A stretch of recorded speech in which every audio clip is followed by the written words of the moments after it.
Yo, good evening, USA, International, Canada, Long Island, aka Strong Island, plus the five spots of Brooklyn, Bronx, Manhattan, Staten Island, and Queens. This is your man and homie, G Money Stacks, aka the Gregonator, your host with the most, misunderstood lonely nomad, unstoppable independent podcaster, and of course, Queens, New York native, who is also a New York Mets fan from the neck of the woods of Laurelton, Queens, New York. And yes, you're now rocking with me by listening, streaming, tuning in, and watching the 395th episode of Off the Meat Rack Chainz New York Avenue podcast. Live and direct in the comedy space of my room, StreamYard, and of course, YouTube. In case you didn't know, feel free to go ahead and hit that subscribe button in case you miss any episodes whatsoever. After I finish recording this episode, I will be dropping episode 393 before this day is over. So, happy Memorial Day, everybody. You know what I'm saying? Happy Memorial Day to all the people who served our country for freedom and and to everybody, including radio personalities, podcasters, and along with everyone else who has the day off today. And and what really makes it a good day is that New York Mets defeat the Chicago White Sox. That's pretty much what that is. That's why today was a good day, man. You know what I'm saying? So, yeah. And in case you didn't know, I added this comedy podcast to Apple Podcast and of course Good Pods and the newly added streaming platform Podcatcher. You know what I'm saying? Um, and the reason I did that is because some of the links to streaming platforms on certain apps weren't working. So that's why I did that. So in case you didn't know, you can give a 5-star rating on Apple Podcasts, 5-star rating, and and yeah, there you go. Just wanted to let you folks know that also my other two podcasts is also on Apple Podcasts and Good Pods and Podcatcher as well. So make sure you leave a like and a comment along with the episodes and topics and everything else in between. And I'll gladly cut to the chase with a little bit of transit news, man, because we got some stuff to talk about. All right. So let's get into it right here. The New York Mass Transit Files. Of course, stay tuned for next episode. I will be covering some changes to the bus routes, some bus removals, all that great stuff in the next episode. All right, I got y'all with that. But for now, let's get into it right here.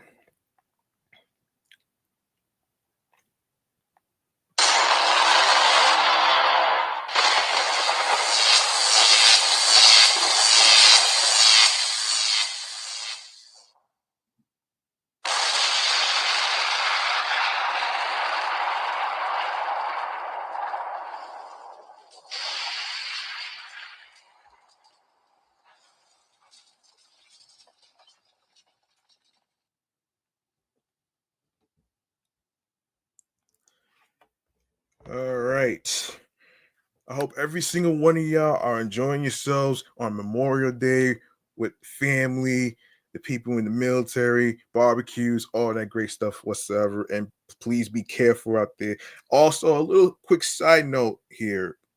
Um, there's been a little bit of delays between the J and the M train. From what I saw this morning, it has to do with some EMS activities, so that's why it's been suspended. So just to let you folks know. So All right, let's get into this right here. Let's get into this. Um, Let me make sure.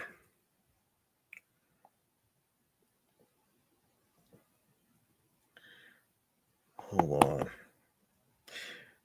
Okay.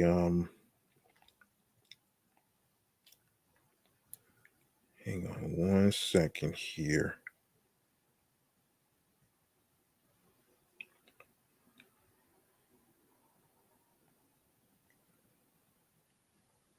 Hold on 1 second. I'm sorry. Hang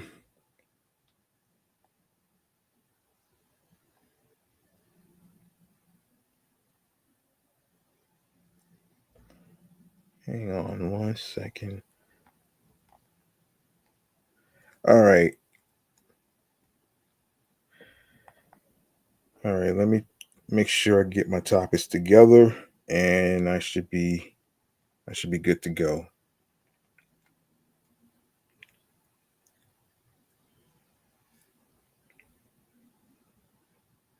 Hold up. Mhm. Come on.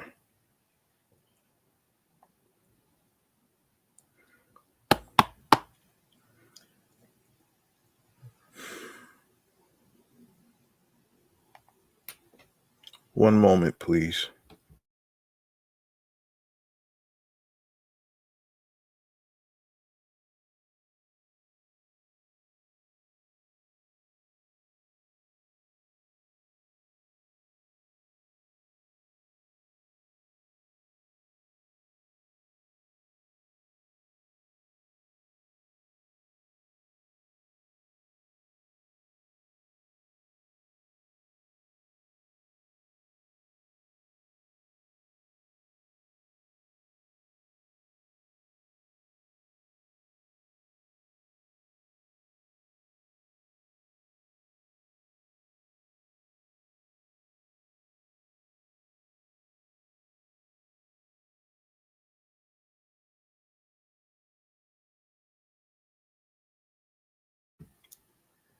All right. All right, let's get into this actually. So, police have released images of the youth accused of brutally beating a strap hanger on a Lower Manhattan subway train earlier in the week over $15 in cash. What is wrong with people? What the hell is wrong? What the fuck is wrong with people, man? Seriously. While police originally suspected about 16s were involved in the horrendous mugging, they now believe up to 9 were involved. Cops say the incident unfolded on Wednesday, which took place on Wednesday, March 12th at approximately 4:25 a.m. in the morning aboard a southbound 6 train as it approached the Canal Street station. The group approached a 28-year-old man and viciously assaulted him with an onslaught of punches and kicks, which continued even after he fell to the ground. In the midst of the beatdown, the youngster snatched a debit card and $15 before making off on a Q train. This is ridiculous, man.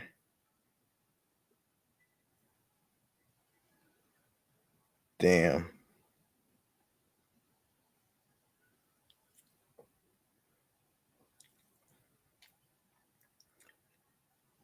This is ridiculous, man.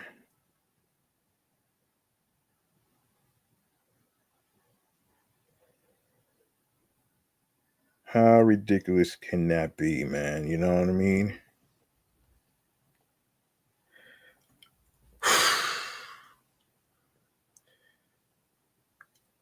Where were the parents? You know what I'm saying? Where were the parents when this was going down?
All right, let's continue.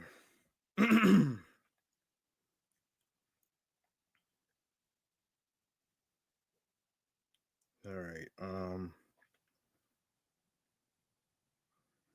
Okay, where were we?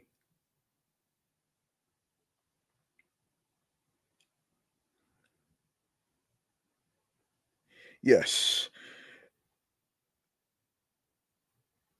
Hold on 1 second. The victim was left hand. Excuse me. The victim was left wounded with a stream of blood pouring from his head.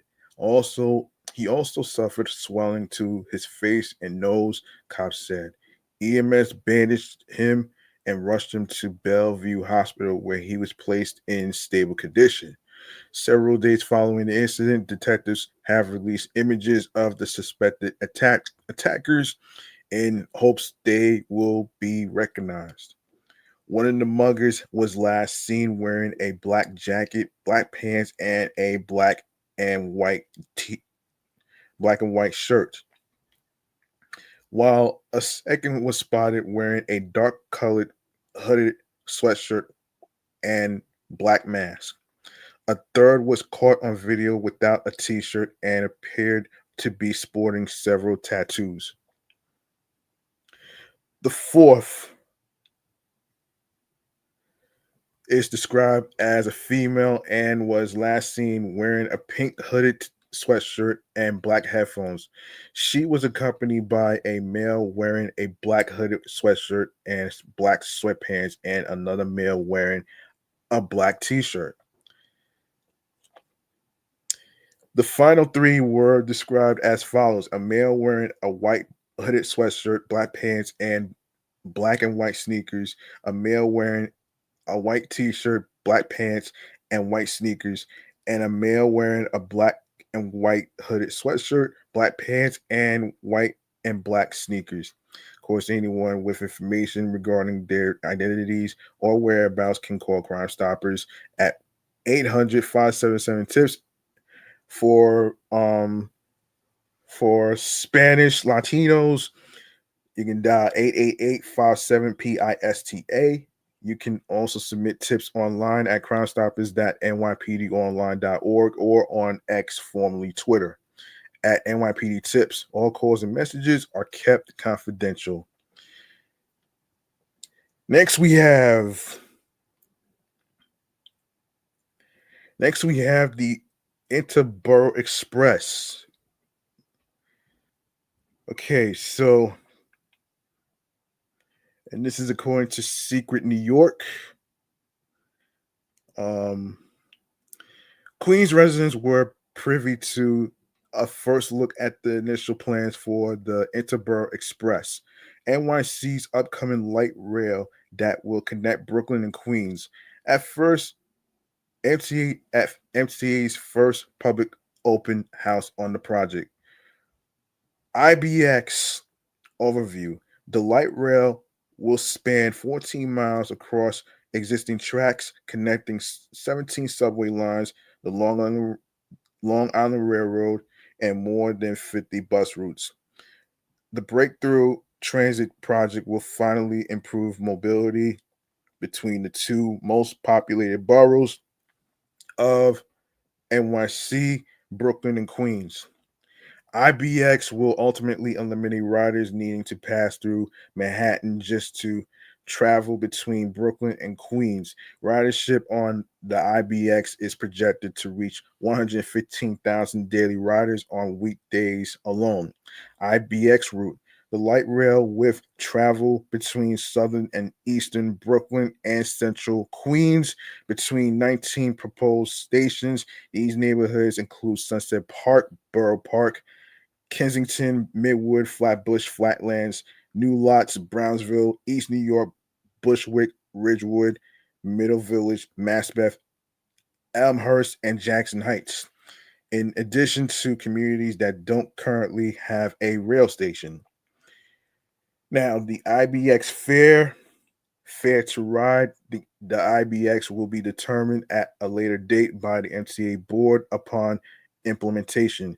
IBX impact, the construction of the IBX will impact the 900,000 residents and 260,000 workers within a half a mile of the line.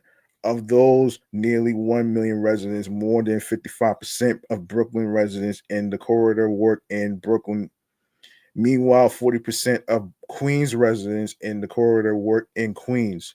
The IBX will grant these residents more equity and connection on their day to day commute while reducing road congestion. We asked ChatGPT to generate an AI image of what the Interborough Express could look like, and this is what it came up with. Okay, so IBX status sources say MTA is currently looking to select an engineering firm for the project. However, the IBX will depend on proper funding and the MTA's proposed 2025 to 2029 capital plan has yet to receive approval. Project executive for the MTA, Charlie Gaines, expressed that they are focused on the capital program and hoping all goes to plan. If so, we can basically take off like a rocket, he remarked. The next open house, yeah, that already took place already. Um, that took place at South Shore High School. So that's done already. Um, all right. Let's see. Let's see. We got one. What do we have? We have. All right. Let's get to one more transit, and I actually have to get to this mental health topic next. So, New Yorkers who drive electric vehicles will have more places to juice up their cars as more EV fast charging stations are planned to open soon in NYC. Governor Kathy Hochul announced on Monday that 267 new fast charging stations will open in 9 sites within the city by 2027, with many opening within the next 12 months. The first set of charging stations to open include 60 charging stalls in Maspeth, Queens, that the governor said will be the largest fast charging station in the northeast United States. 44%, excuse me, not 44%, 44 charging stalls near LaGuardia Airport, 24 charging stalls at JFK International Airport, John F. Kennedy to be exact. Um, 30 charging stalls in Greenpoint, Brooklyn, and 20 charging stalls in the Port Morris section of the Bronx. Um, New York Green Bank, the state's clean energy investment fund, and a division of the New York State Energy Research and Development Authority, gave a $60 million loan to public EV provider Revel to complete the project. That's very interesting. the fact that they the fact that they take too many loans and they don't know how to pay back. Hmm. This is crazy. Oh gosh.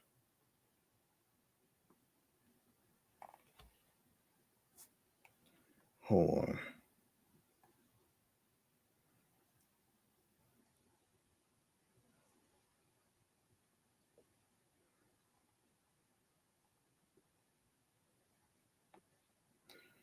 Hold on, folks. I gotta do something.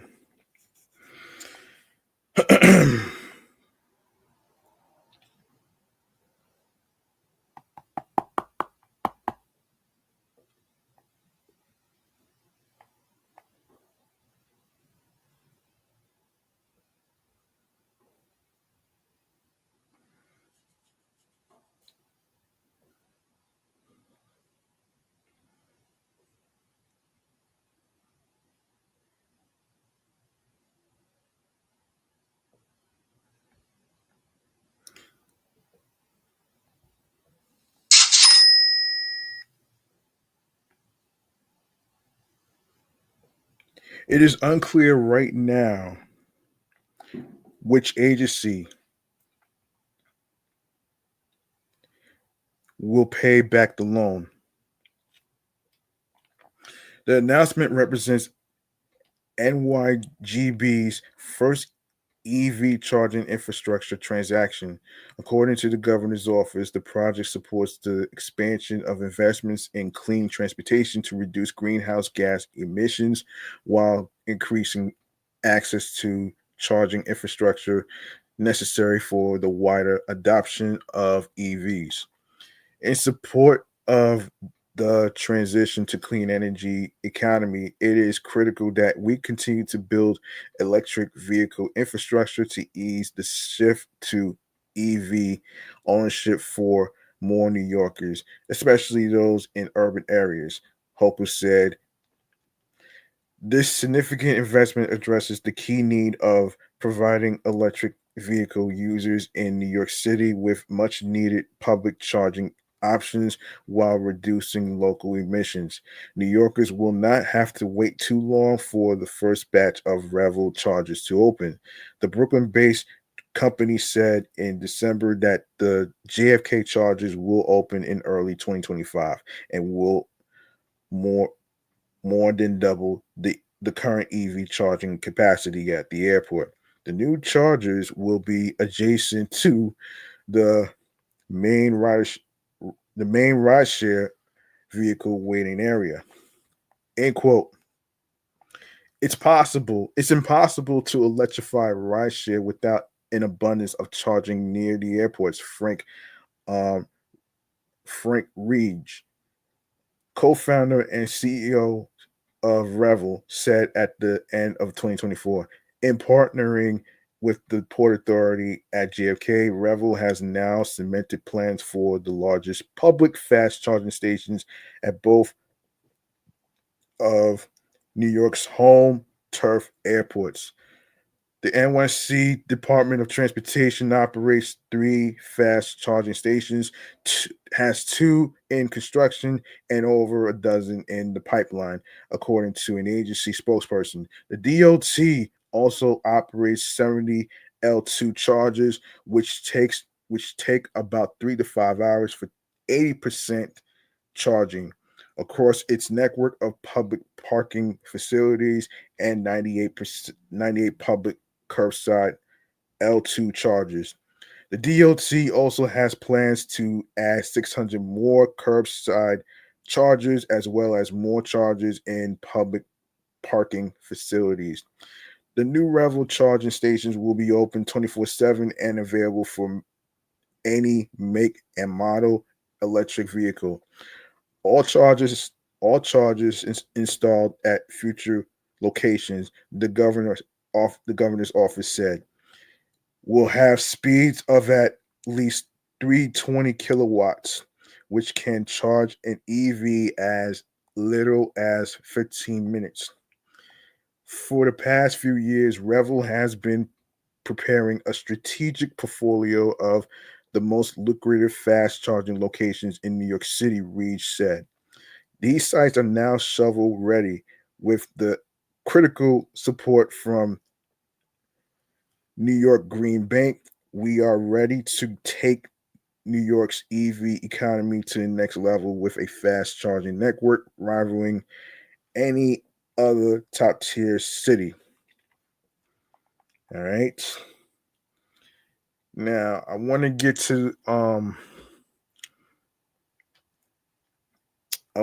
this topic here in honor of Mental Health Awareness Month.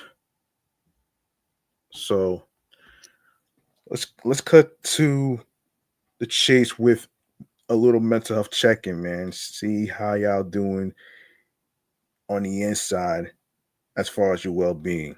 All right. And to and today's topic will be teletherapy.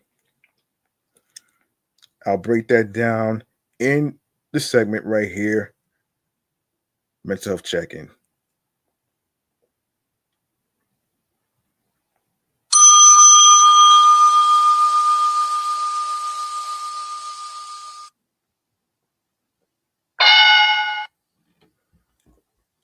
What is teletherapy, you ask?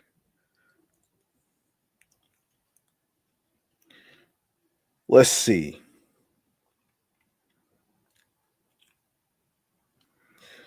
So, teletherapy offers treatment provided by a licensed and certified therapist through a secure audio or video connection. Patients can interact with their therapist the same way they do during in person sessions, just from a distance. All telephone and online teletherapy sessions must comply with state and local laws to follow a specific set of HIPAA compliant standards. To participate in this innovative type of therapy, users must have a secure internet connection, a private place to talk, and access to a phone, computer, or tablet. Is teletherapy effective? Many therapists, hold on.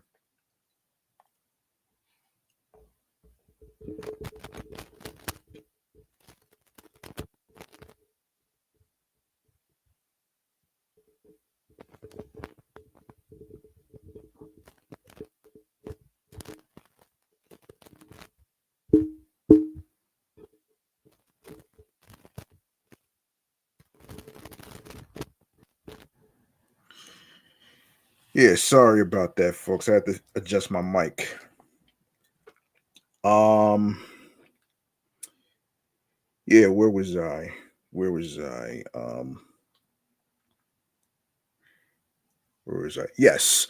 To participate in this innovative type of therapy, users must have a secure internet connection, a private place to talk, access to a phone, computer, or a tablet. Is teletherapy effective? Many therapists agree that depending on the patient, teletherapy can be just as effective as traditional in-person therapy. Dr. Chloe Greenbaum, a licensed psychologist and adjunct professor at New York University, points out that some people have difficulty accessing in person psychotherapy due to their geographic location, the cost of childcare, physical disabilities, chronic illness, or lack of transportation. She that online therapy can eliminate those barriers, making it more accessible for clients. Licensed clinical social worker Grace Dowd agrees agrees that the effectiveness of teletherapy depends on the client, mentioning that some clients have screen fatigue if they work with computers during the day, and that clients with ADHD might struggle with focusing on the video interaction. Dr. Kyle Z. Renchick, a co-founder and couples and sex therapist at All In Therapy Clinic in Minnetonka, Minnesota, notes that while there is promising research available showing the effectiveness of teletherapy in certain circumstances, it is limited. The overwhelming vast majority of all mental health research is based on in person sessions, he says. We just don't fully know how effective video sessions are yet overall. But we do know that we are able to reach certain populations easier. Video based therapy versus phone therapy. Patients and clients can access different types of teletherapy, including video, and phone-based methods. Different clients might prefer one type of therapy over the other, depending on their circumstances. Clarissa Harwell, an LCSW in private practice, feels that video based sessions are more effective than phone appointments. Harwell explains that most therapists pay attention to their clients' body language rather than just what they are saying verbally. While phone therapy is likely preferred over no therapy, it's not the preferred method for most practitioners. For therapy to be good, we are doing more than just talking. Therapists are observing, listening, and responding to everything that happened in the room. Dr. Z. Renchick echoed. Clients experience different levels of effectiveness for teletherapy formats. However, while therapy messaging apps like Talkspace can provide access to therapeutic services for clients with barriers to treatment. These these types of nonverbal cues can be lost through messages even more easily. And you might be wondering, what are the benefits of teletherapy? Clients and patients using teletherapy enjoy distinct benefits. First and foremost, many people have difficulty accessing in person psychotherapy due to lack of transportation, finding trouble finding or affording childcare for their appointment, their location, and illnesses or disabilities. Some people have severe phobias or family obligations that prevent them from leaving their houses. Others may have comprised immune systems or provide care for vulnerable populations. During the current COVID-19 outbreak, the benefits are particularly significant. During and after the COVID-19 slamdemic, some therapists may not imminently return to their offices, Dr. Greenbaum points out, adding that clients who wish to resume in person therapy would need to decide whether to begin treatment with a new provider who is doing in person therapy or to continue doing online therapy with their existing provider. Dr. Greenbaum recommends that patients and care providers continue to communicate about the benefits and limitations of online therapy during the COVID-19 outbreak. She explains that patients should feel encouraged to ask questions. Nothing wrong with that. And therapists should focus on making their clients comfortable with the security and privacy of their sessions. What are some limitations to teletherapy, you ask? Dr. Z. Renchick says that the biggest limitations of telephone and online therapy sessions are technology and network connectivity issues. He adds that it can be harder to build a solid relationship with clients using teletherapy. People crave human connection, and there are certain aspects of that which simply cannot translate to a digital format. For these reasons, teletherapy can become taxing for therapists since they face more screen time and have to deal with sound or video errors more regularly. Lack of privacy might be another issue for clients with roommates or those who don't have a private area to talk to their therapist. In quote, meeting with a therapist in one's own home can be a double edged sword, says Dr. Greenbaum. If a client feels safe at home and has privacy, teletherapy offers a more private encounter than if the client were to attend a session in person, including spending time in a waiting room. However, for those who feel unsafe or lack privacy at home, teletherapy is not as effective since those individuals may censor themselves or disclose less. Does insurance pay for teletherapy, you ask? Teletherapy costs typically align with prices for in person sessions, despite in person factors not coming into play. Clients still take the same amount of time with their therapist. Likewise, therapists use the same resources to help their clients. All interested patients should check with their insurance companies to explore teletherapy coverage. With the current COVID-19 pandemic and the shift to more teletherapy services, many insurance companies continue to adapt and offer coverage for telehealth services across areas of practice. All right, the future of technology. Dow believes that the popularity of teletherapy will continue to grow. Many people are enjoying the flexibility and accessibility that telehealth provides, she says. Now people can attend appointments in the middle of the day without worrying about traffic or transportation. She mentions that before COVID-19, many mental health practitioners began adapting to new technology and integrating online therapy practices in their daily work. Dr. Greenbaum agrees as long as the service remains affordable.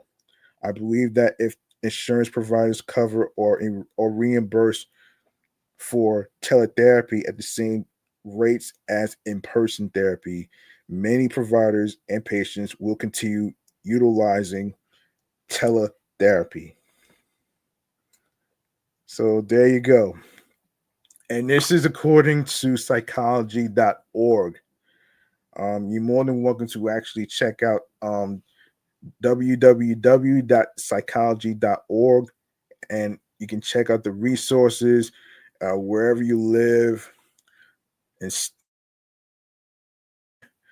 don't be afraid to ask questions and ask for help.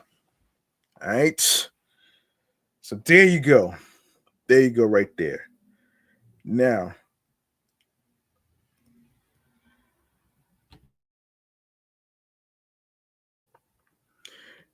next we have let me see.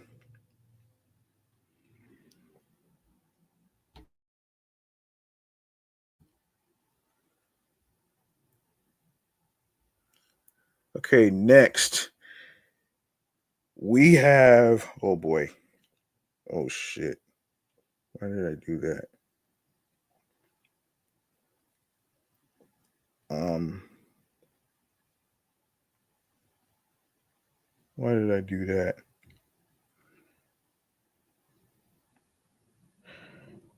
Oh wait.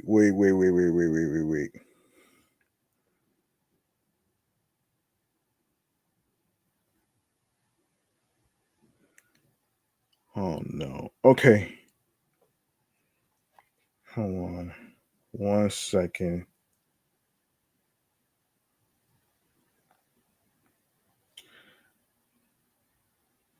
Yeah. Sorry about that. Where was I? Yes. Yes, we're gonna get into chatting all the jazz right now, and the main topic I want to actually get into in regards to a Tupac suspected murderer. Um, I'll break this down in chatting on the jazz. Let's get into it.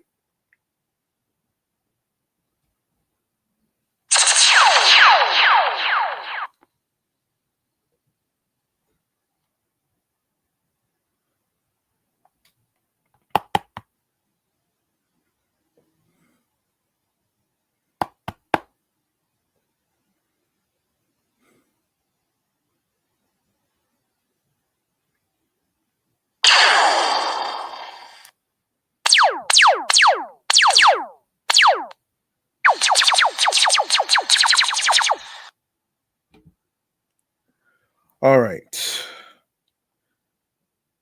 All right. So let's get into this right here. this is what I wanted to actually talk about here. So, according to Hip Hop DX, Tupac's murder suspect Dwayne Keefe D. Davis has been found guilty of multiple charges after getting into a fight with a fellow inmate at Clark County Detention Center in Las Vegas. Of course,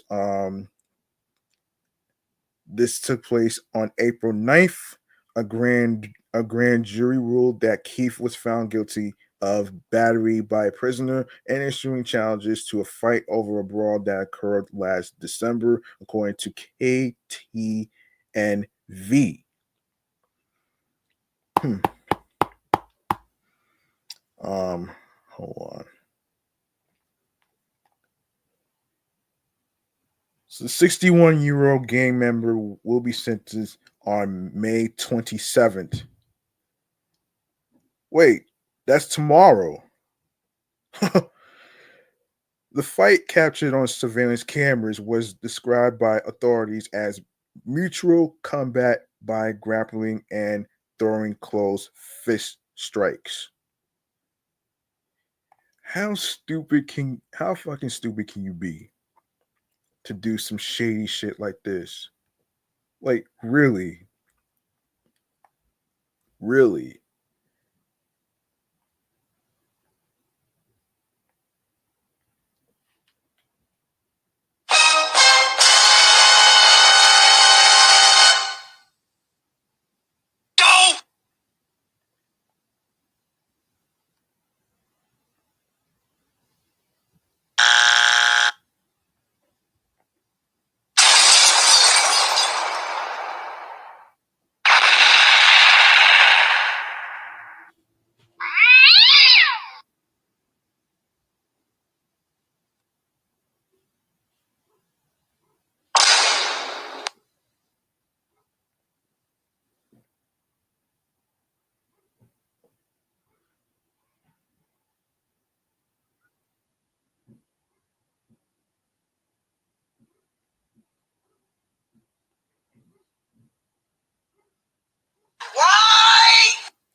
All right. Um.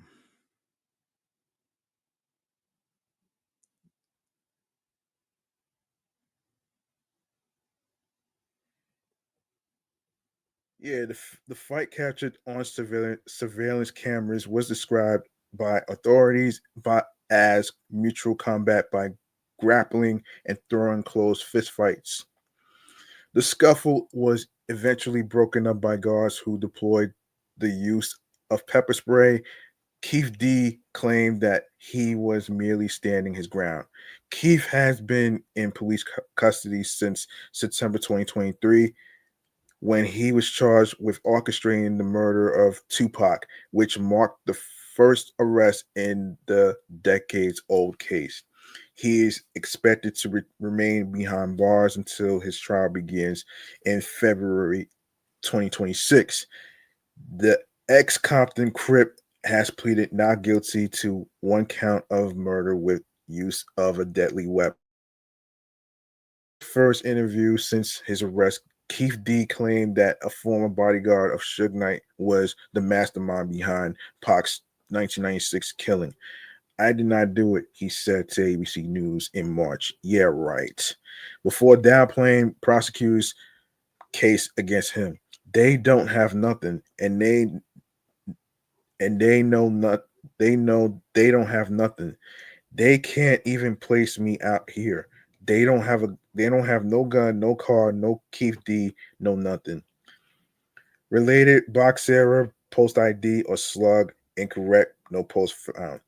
Keith also claimed that he was hundreds of miles away in Los Angeles the night Tupac was fatally shot in the Las Vegas Strip, and has about 20 or 30 people who can corroborate his alibi at the trial. The alleged killer instead ID'd Reggie Wright Jr., an ex an ex Compton police officer and former head of security at Death Row Records, of orchestrating the murder, labeling him and his security company mercenaries. Wright Jr., who previously testified in front of the grand jury that would charge Keith D with Tupac's murder, hit back at the claims. It's heartbreaking they keep dragging in my name. I didn't have anything to do with that. One of the worst days of my life when I heard that happen, he told ABC News. Yeah, right. Um okay. The next one we gotta talk about is, hang on a second here, the wildfires that took place in New Jersey.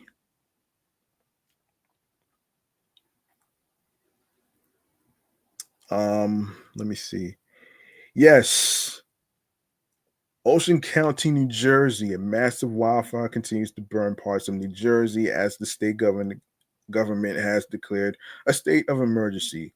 More than 11,500 acres have burned in Ocean County, with more than 1,000 buildings at one point in danger of burning down. The fire forced evacuations of about 5,000 people and the closure of a major highway,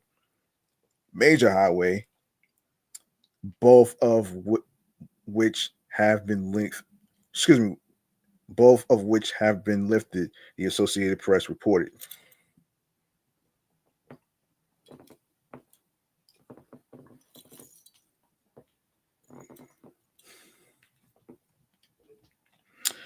Um.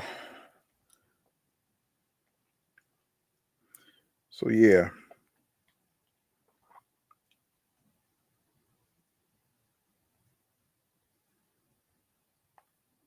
So yeah. Let me see. Let me see.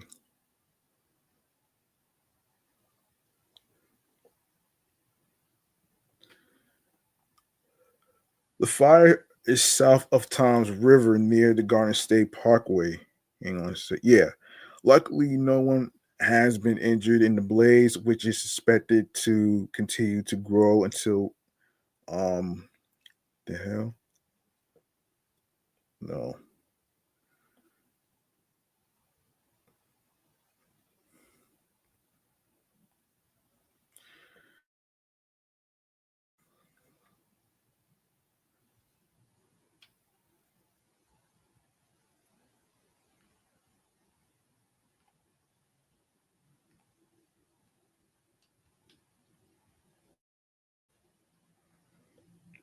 Hold on 1 second.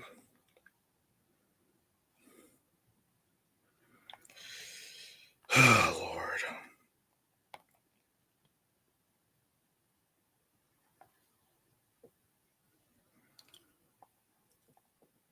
All right. All right, I got it back.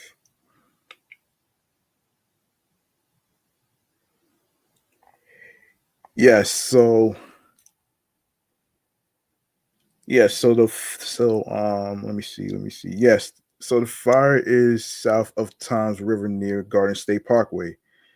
Let me get to.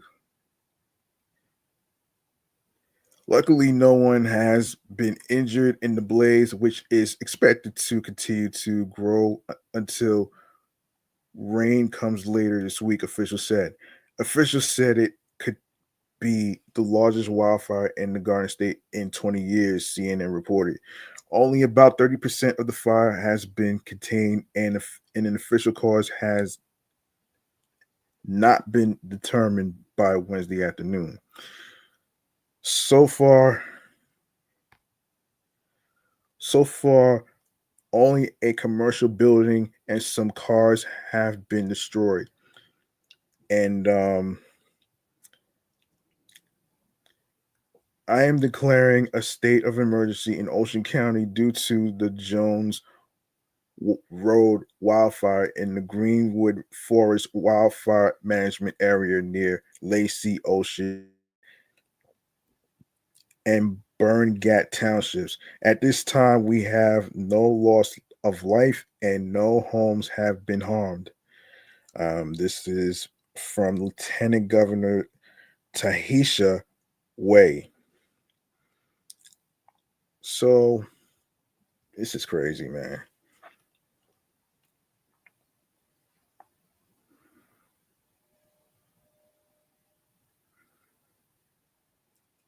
Um,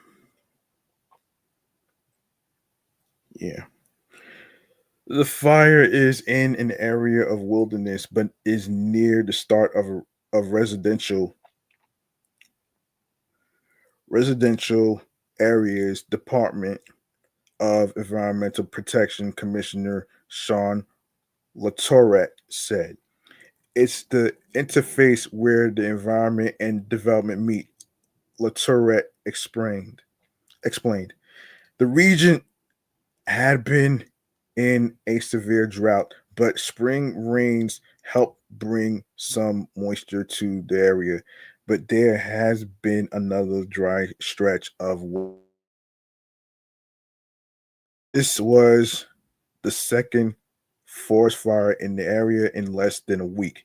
Last year at this time, there were about 310 wildfires in New Jersey, while this year there have been 662 wildfires, ABC News reported. Jeez. Jeez Louise.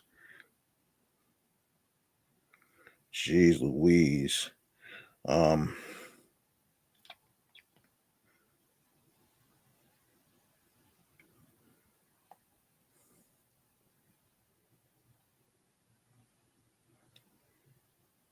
yeah. Okay. Okay, next. We need to talk about okay, let's talk about what is this?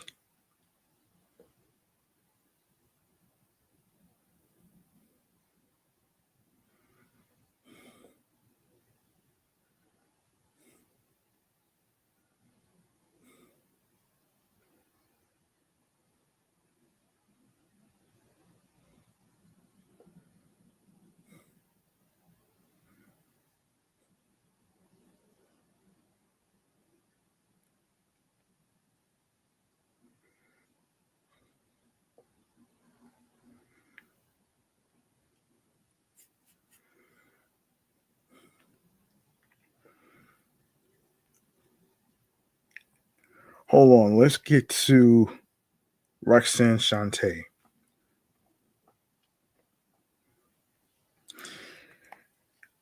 Roxanne Shante, according to Hip Hop DX, has been a pioneer and trailblazer since Roxanne's Revenge in 1984.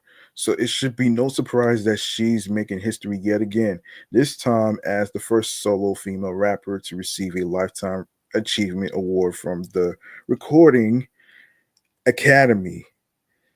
The award given to performers who during their lifetimes have made creative contributions of outstanding artistic performance artistic significance to the field of recording has will be it took place Saturday, February 1st at the Wilshire Ebell Theater in Los Angeles. Let me see. Let me see something here. Get rid of this. Okay. And other recipients this year are Frankie Beverly, The Clash, Dr. Bobby Jones, Taj Mahal, Prince, and Frankie Valli. Hip hop figures who have previously received the honor are Run DMC, Public Enemy, Grandmaster Flash, and the Furious Five, Salt and Pepper, and NWA. When you get in the music industry, when you get in the music industry, um, you want three things: to get paid, to get on Billboard, and to win a Grammy, Shante said, per Gail King of CBS Mornings. Now, King pointed out she's done all three. Prior to her Lifetime Achievement Grammy, Shantae's last big honor, which came, she told King, with $1 million reward, was a Award from the Paid in Full Foundation, by presented to her by Nas. Okay, okay, that's pretty good.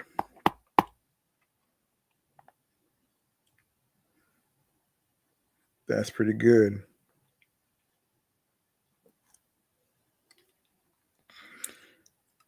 Um, Okay, sharing a number of pictures from the event, which was held in Las Vegas last October and organized by the foundation. The Queensbridge MC celebrated Shantae and the two other recipients, Kumo D and Grandmaster Cass. Nas started by saying, in quote, the second paid in full foundation Grandmaster Awards congratulates pioneers Roxanne Shante, Grandmaster Cass, and Kumo D. These innovators were at times uncredited, slept on, and if not for them, there would be no us in hip hop. They changed the world. We thank you.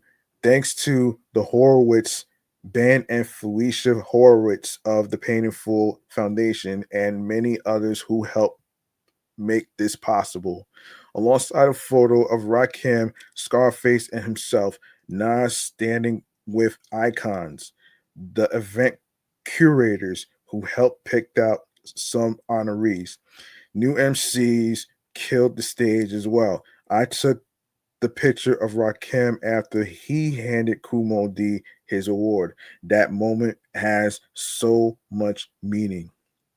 The Illmatic lyricist also paid special tribute to fellow Queens native Shantae, writing in quote, with the Queen, I am Roxanne Shante, a honoree of the Paid in Full Foundation Grandmaster Awards happening later this eve.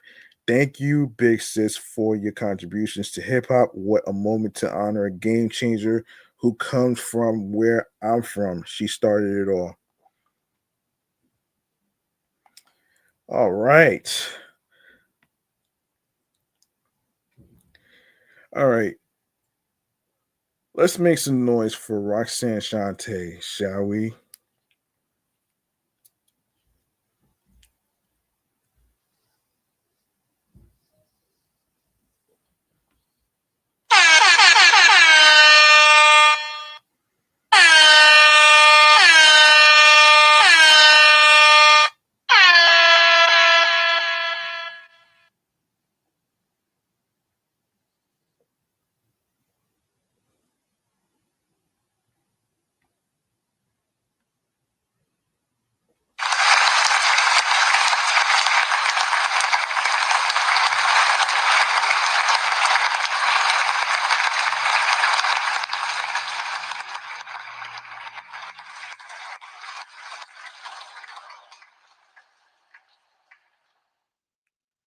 All right.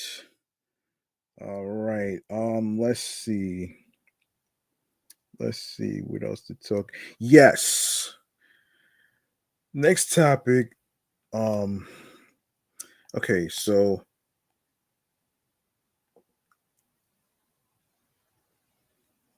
this one really caught my attention as I was as I was like out on the road and watching. I was out on the road and I saw this bus ad that said Mercari. So I figured I'd just talk about this. So of course today's episode is Mercari plus the plus iHeartRadio 2025 Music Award highlights. I'm gonna do that next. But first,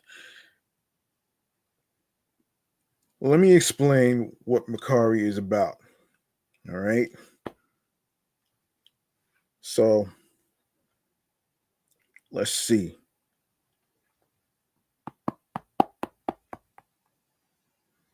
So for those of you who may not know what Mercari is, Mercari is your marketplace. It's the perfect place to go to declutter or discover items that will breathe new life into your space. Letting go has never felt so good. It's almost as good as finding your new favorite thing, and we're here to help. We connect millions of people across the US to shop and sell almost anything. We all have things we don't use, never use, or simply outgrew. But these treasured items still have value. Our team is always trying to find new ways to make exchanging items even easier. This means at home pickups, same day delivery, and a curated list of the items you love. You'll love. Um, of course, say goodbye to the things you are no longer using and hello to delightful new things. All right. And I want to get into I want to get into what um I want to get into what they have, actually, if you will.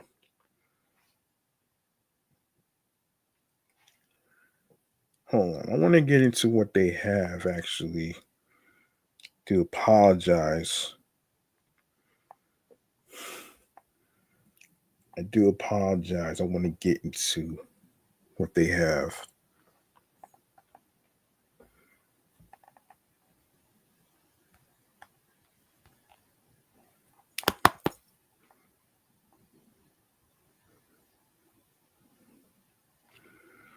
All right. I want to get into um I want to get into the benefits of what they have, actually. So so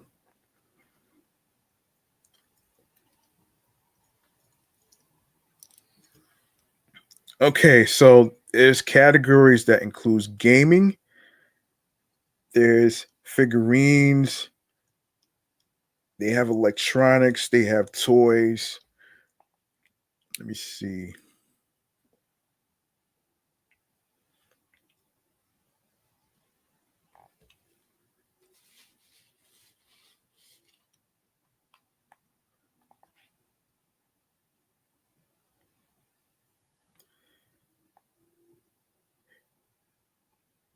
Hang on. Come on.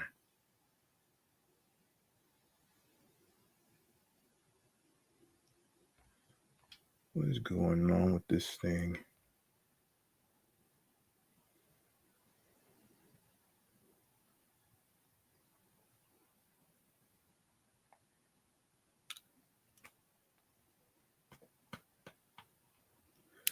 Okay. As I was saying, they have categories like gaming, figurines, got trading cards, electronics. Hold on. Let me just read the so they got games, consoles, accessories, figurines, they have action figures, minis, accessories, booster packs, single cards, boxes, trading cards, cell phones, tablets, laptops, in the electronics building blocks, dolls. Of course, fragrance, makeup, accessories in beauty, handbags, authentic designer trend. They have authentic apparel, Lululemon, Alo, um, Viore, and more. Of course, obviously, you can't go wrong with some sneakers like Nike's, like Nike, Jordan, Adidas, and more. They got tees, polos, and more for men, blouses, dresses, and more for men. I mean for women, excuse me. Of course, top brands includes Apple, Sony, Nike, Nintendo, Funko, Pokemon, Launchfly, and of course Legos, and of course everything else like T-shirts, athletic apparel, of course different types of shoes, collectibles, stuffed animals, and plush toys, video games and consoles, seasonal decor, and all that great stuff right there. Now, if you want to know about Mercari, you can check out www.mercari.com, or you can go download the Mercari app onto your iPhones, Android phones, iPads, Android tablets, and you can even download it to your phones like iPhones and Android Android phones as well. Of course, of course they take debit cards, man. Of course they take that shit. So, you know what I mean? So be sure to check out Mercari, and you can shop online so you don't have to worry about going to a store to actually do your shopping. All right. That's www.mercari.com. Check it out. Now we go over to some highlights from the iHeartRadio 2025 Music Awards. Some highlights that we got to talk about here. Let's go on to some highlights.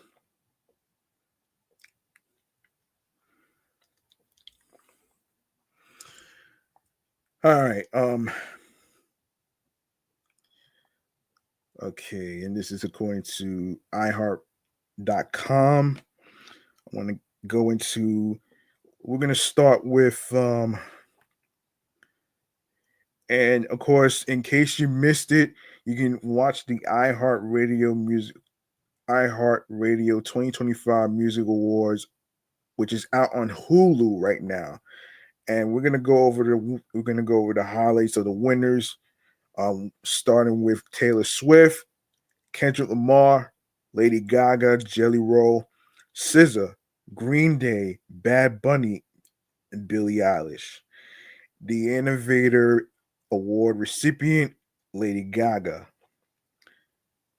Mariah Carey, um, and of course appeared at our 2025 iHeart Radio Music Awards, Bad Bunny, Billie Eilish, Glorilla, um, Kenny Chesney. Who else? Who else? Hold on, man. Who else was there? Money Long, Nelly, and of course Ella Cool J was the host.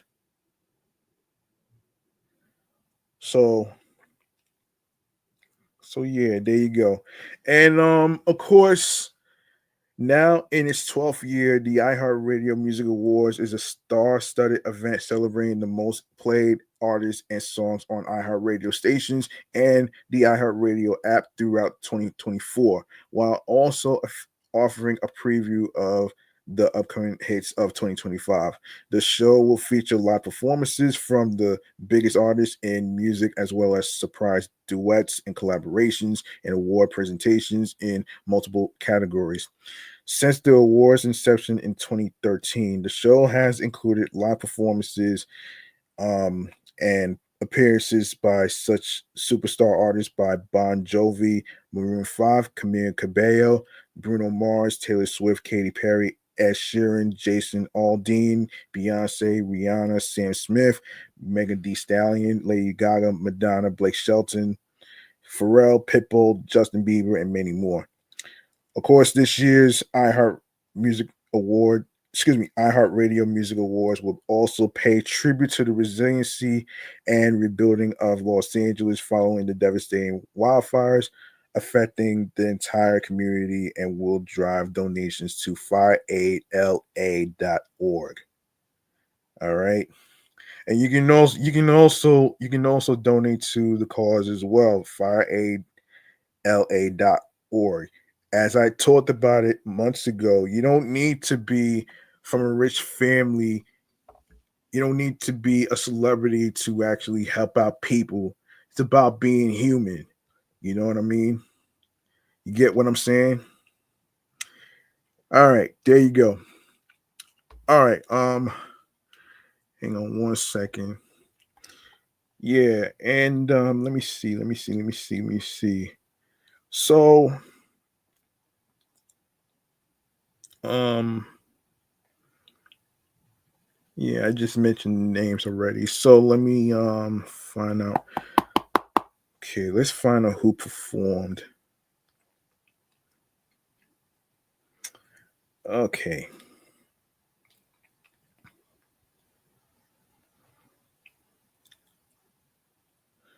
So let's go to the 2025 iHeartRadio Music Award nominees. Um, so so Shabuzi, A Bar Song, Agora Hills, Doja Cat, um, Beautiful Things, Benson Boone, Espresso, Sabrina Carpenter, Greedy, Tate McRae, I Had Some Help, Post Malone featuring Morgan Wallen, Lose Control, Teddy Swims, Lovin' on Me, Jack Harlow, Not Like Us, Kendrick Lamar, Too Sweet, Hosier. And of course, the winner is Benson Boone for Beautiful Things. Pop Song of the Year, Agora Hills, Doja Cat, Beautiful Things, Benson Boone. Espresso, Sabrina Carpenter, Greedy, Tate McRae, and Too Sweet Hosier. And Sabrina Carpenter is the winner for Espresso. Pop Artist of the Year, Billie Eilish, Chaperone, Sabrina Carpenter, Tate McRae, Taylor Swift. So Pop Artist of the Year is Pop Artist of the Year. The winner is Sabrina Carpenter. Artist of the Year nominees: Billie Eilish, Doja Cat, Jelly Roll, Kendrick Lamar, Morgan Wallen, Post Malone, Sabrina Carpenter, SZA, Taylor Swift, Teddy Swims. Winner: Taylor Swift.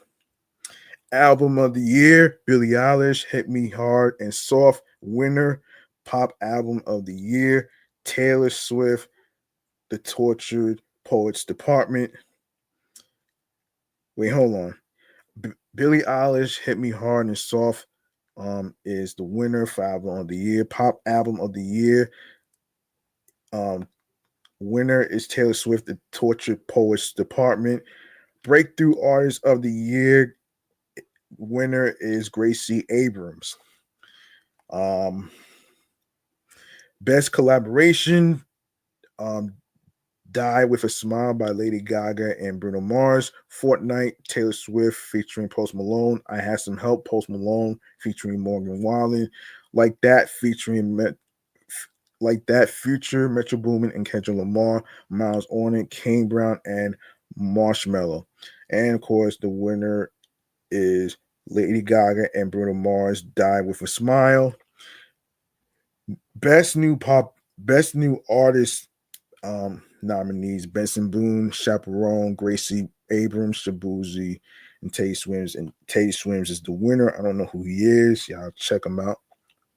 Um, Country Song of the Year, a bar song, a bar song, Tipsy by Shabuzi, Cowgirls, Morgan Wallen featuring Ernest. I Am Not Okay by Jelly Roll. I Had Some Help by Post Malone featuring Morgan Wallen. World on Fire by Nate Smith. So the winner is I Had Some Help by Post Malone featuring Morgan Wallen. Country Artist of the Year, Jelly Roll, Kane Brown, Lainey Wilson, Luke Combs, Morgan Wallen. Um, Jelly Roll is the winner for Country Artist of the Year. Best New Artist, Ashley Cook, Dash Daisha, George Burge, Shabuzi, and Tucker Wetmore. Shabuzi is the winner for Best New Artist in Country. Country Album of the Year. Winner is Post Malone for F1 Trillion Country Album of the Year. Hip Hop Song of the Year, Like That, Future, Metro Boomin, and Kendrick Lamar. Um, Loving on Me, Jack Harlow, Not Like Us, Kendrick Lamar, um, Rich Baby Daddy, Drake featuring Sexy Red and SZA, and of course TGIF, Glorilla. And of course, Not Like Us, Kendrick Lamar is the winner for Hip Hop Song of the Year. The Hip Hop Album of the Year, Future and Metro Boomin, We Don't Trust You is the winner. Hip Hop Artist of the Year nominees is Drake, Future, Glorilla, Kendrick Lamar, and Travis Scott. And Glorilla is the winner. Best New Artist, Hip Hop, 310, 310 Baby,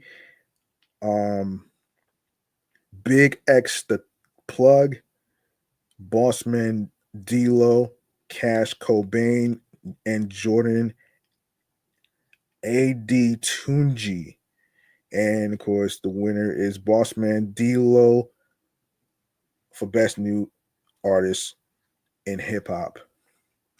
R&B Song of the Year, ICU, Coco Jones, Made for Me, Money Long, Sensational, Chris Brown featuring DeVito and Lil J.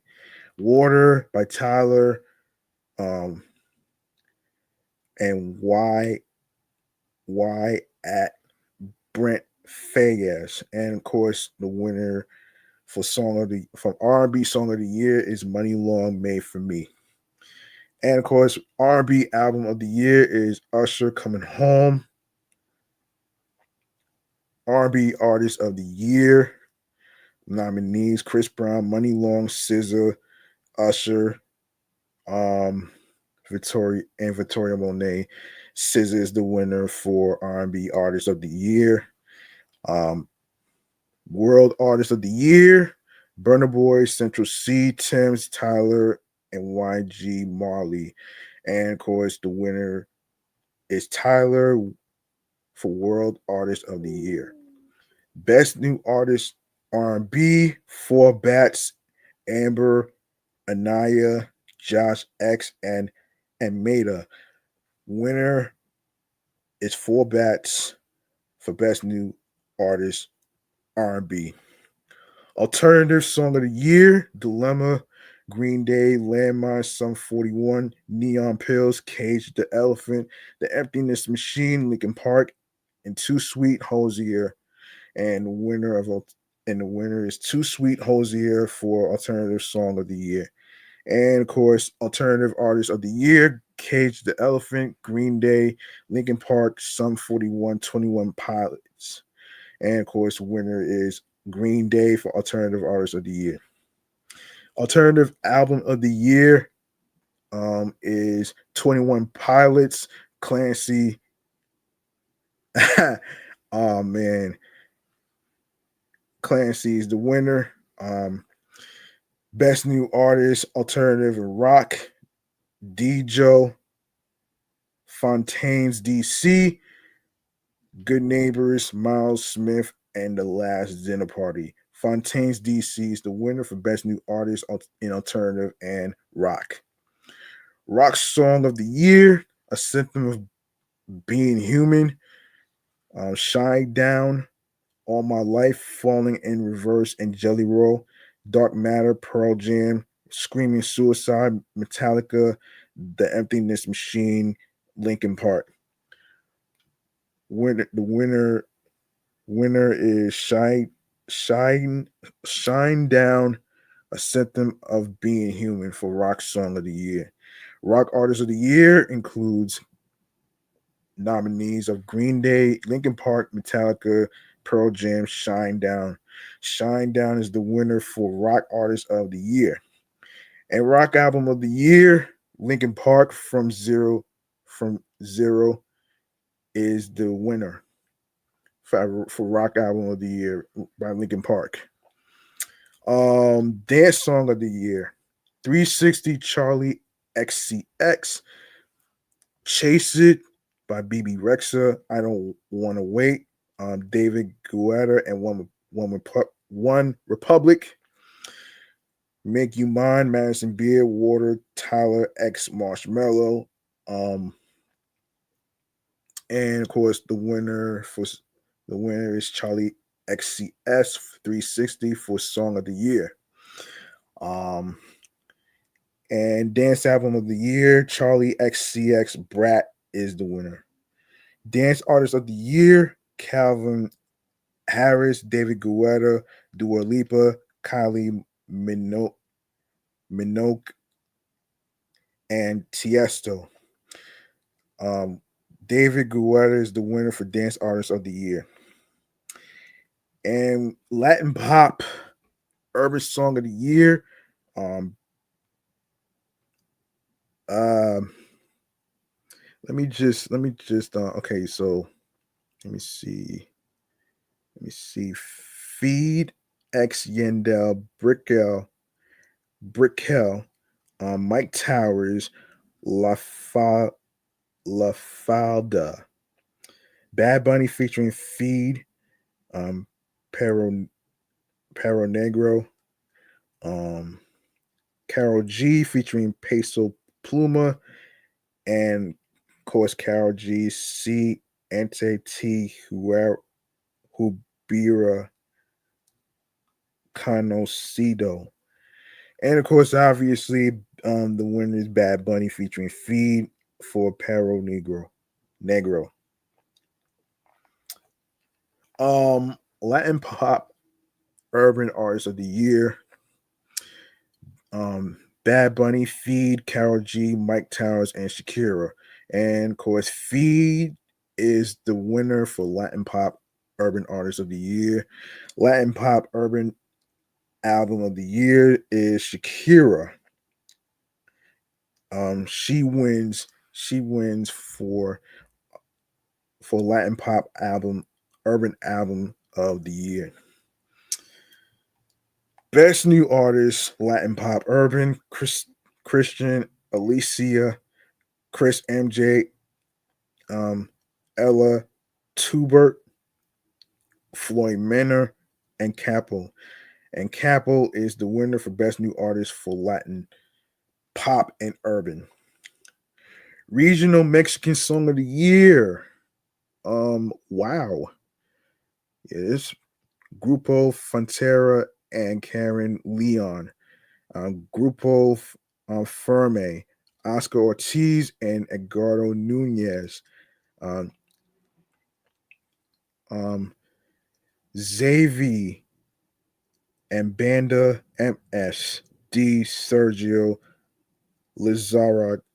Of course, Grupo Frontera and Karen Leon won for Regional Mexican Song of the Year.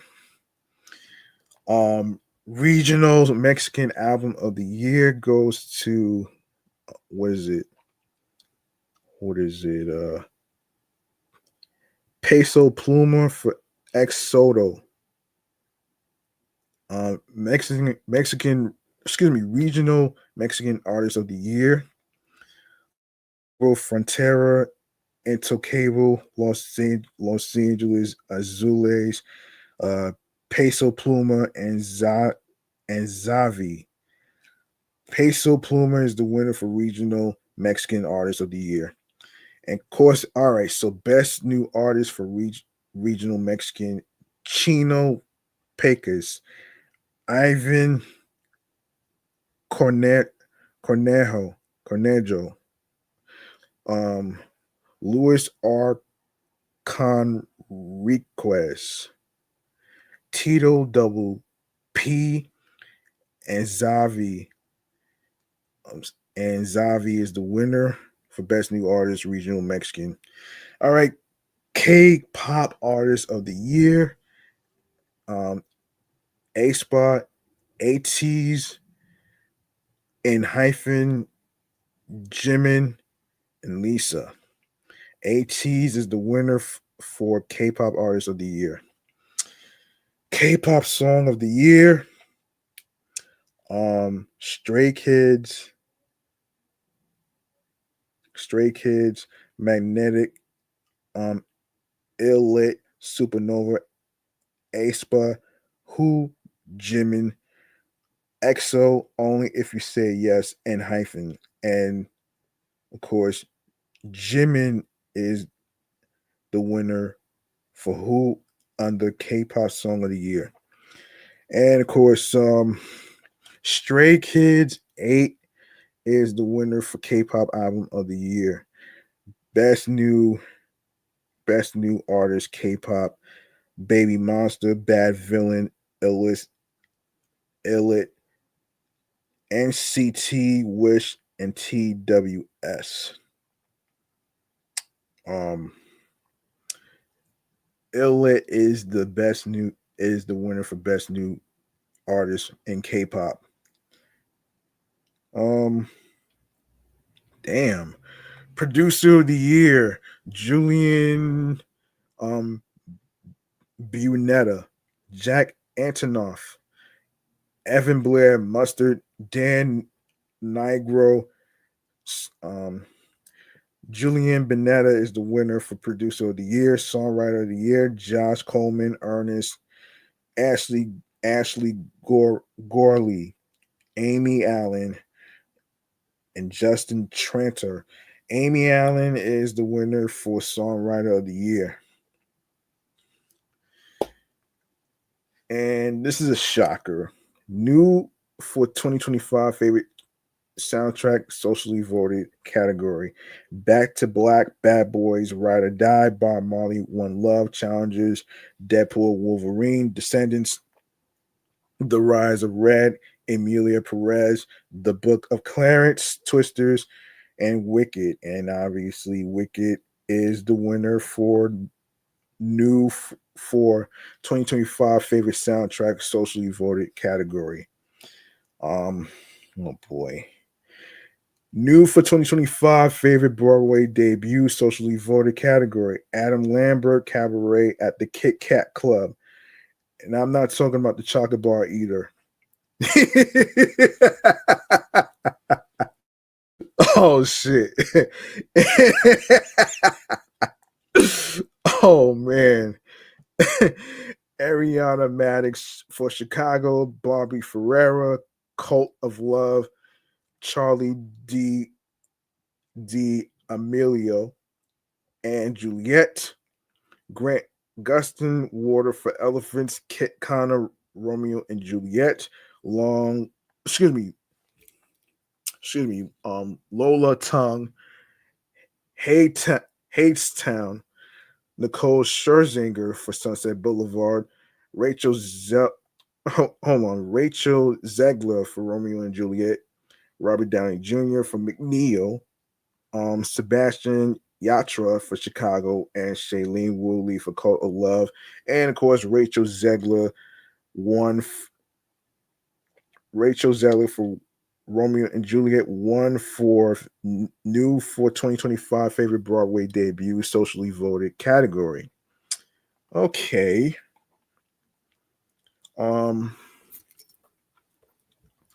All right, so new for 2025, favorite K-pop dance challenge, socially voted category. Okay, so G Gum, yeah, hold on, Yeon Jun, TXT, Maestro 17, Magnetic, Illit, Smart, um, Sticky, Kiss of Life, Supernova, Aespa, um, Touch, Cat's Eye, Up, Karina, um, Work, a tease, and EXO only if you say yes, in hyphen. I do apologize. I didn't want to mispronounce the stuff in Spanish as far as like wait. I didn't want to. You know what? Let me just spell it out for you. Okay, so smart is LESSERAFIM. All right. Of course, Yeon Jun, TXT, um, G Gum, one for new for favorite K-pop dance challenge, socially voted category. Okay, new for surprise guest, socially voted category. Charlie XCX bringing out Lord. Coldplay bringing out Selena Gomez, Future and Metro Boomin bringing out Travis Scott, Megan Thee Stallion bringing out Cardi B, Jennifer Hudson and KJ Hud bringing out Cher, Kendrick Lamar bringing out Ken and Friends, Luke Combs bringing out the Twisters cast, Morgan Wallen bringing out Travis Kelsey and Patrick Mahomes.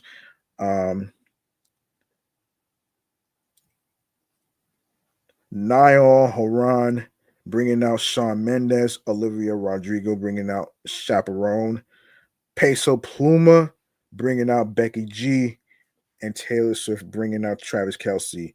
And obviously, Taylor Swift bringing out Travis Kelsey is the winner for favorite surprise guest, socially voted category. And for new for 2025 favorite tour tradition, socially voted category. Benson Boone backflips, Chaperone teaching hot to go dance, Charlie XCX and Troy Sivan, Apple Girl Dance, Morgan Wallen walkout song, Niall Horan, Heaven Pose, Nicki Minaj fans sing, Olivia Rodrigo encore tank, Sabrina Carpenter, Juno Position, Tate McRae, soundcheck covers, Taylor Swift 22 hat, Taylor Swift surprise songs, winner of feeding cherries. And of course, Taylor Swift surprise songs is the winner for favorite tour tradition socially voted category. And best lyrics socially voted category, Beautiful Things, Benson Boone, Birds of a Feather, Billie Eilish, Espresso, Sabrina Carpenter, Exes, Tate McRae, Fortnite, Taylor Swift featuring Post Malone, Good Luck Babe, Chaperone, Has Some Help, Post Malone featuring Morgan Wallen, I Love You, I'm Sorry, Gracie Abrams, Knock Like Us, Kendrick Lamar, Saturn Scissor, We Can't Be Friends, Wait for Your Love, Ariana Grande, and Who by Jimin. And of course, Fortnite by Taylor Swift featuring Post Malone is the winner for Best Lyrics Socially Voted category. Now, obviously, that song obviously won for Best Music Video Socially Voted category. Wow. Wow. All right, so let me see. App, Rose, and Bruno Mars. Beautiful Things, Benson Boone, Die with a Smile, Lady Gaga and Bruno Mars. Espresso, Sabrina Carpenter. Fortnite, Taylor Swift featuring Post Malone. Houdini, Dua Lipa. Houdini, Eminem. I Had Some Help, Post Malone featuring Morgan Wallen. Luna, ATL, Jacob, X Feed. Not Like Us, Kendrick Lamar, Please, Please, Please, Sabrina Carpenter, and Rockstar. And obviously, Fortnite, Taylor Swift featuring Post Malone is the winner for Best Music Video, socially voted category. Jeez. Favorite tour style, socially voted category. Billie Eilish, Hit Me Hard and Soft, Chaperone, The Midwest Princess, Charlie XCX, and Troy Sivan, Sweat, Megan Thee Stallion, Hot Girl Summer Tour, Nicki Minaj, Pink Friday 2 Tour, Olivia Rodrigo, Guts, Sabrina Carpenter, Short and Sweet, Tate McRae, Think Later, Taylor Swift, The Eras Tour, Usher, Past, Present, and Future, and Taylor Swift, The Eras Tour is the winner for favorite tour style, socially voted category. Um, let's see. So, favorite tour photographer, socially voted category: Adam DeGrosse, Post Malone, Alfredo Flores, Sabrina Carpenter, Baith by Tate McRae, Christian Tierney, um, Niall Horan, David Bergman, Luke Combs, Henry HWU, Billie Eilish, Lucien Engeheim,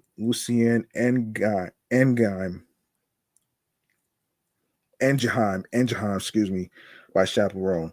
Miles Leave It by Olivia Rodrigo, Pune Ghana, Noah Kahan. Um, Ray Scorrupted Mind by Travis Scott. Sanjay Parikh, Shinedown, and Yassi Casey Musgraves. And Alfredo Flores, Sabrina Carpenter is the winner for favorite tour photographer, socially voted category. And of course, last but not least, favorite on screen, socially voted category. Are You Sure by Jimin and Jung Cook. Child Star by Demi Lovato, Elton John, Never Too Late. Gaga, Chromat, Chrom, Chromatica Ball, Lady Gaga. I Am Celine Dion, Lainey Wilson, Bell Bottom Country, Lainey Wilson, Megan Thee Stallion in Her Words, Megan Thee Stallion, Olivia Rodrigo, Guts World Tour, Popstar Academy by Cat's Eye, Road Diary, Bruce Springsteen, and the E Street Band. Taylor Swift, The Eras Tour, Taylor's version, Taylor Swift, Thank You, Goodnight, The Bon Jovi Story, and obviously Taylor Swift, The Eras Tour, Taylor's version, and Taylor Swift is the winner for favorite on screen, socially voted category. All right. Congratulations to all the nominees and the winners. And let's see what we got going on here. And let's go to the next one right here. I've been saving this for a while. I didn't get a chance to cover this. Lotto DJ Khaled and Ludacris serve as judges, offering advice and expertise to up-and-coming rappers competing for $250,000 on the new season of Netflix's Rhythm and Flow.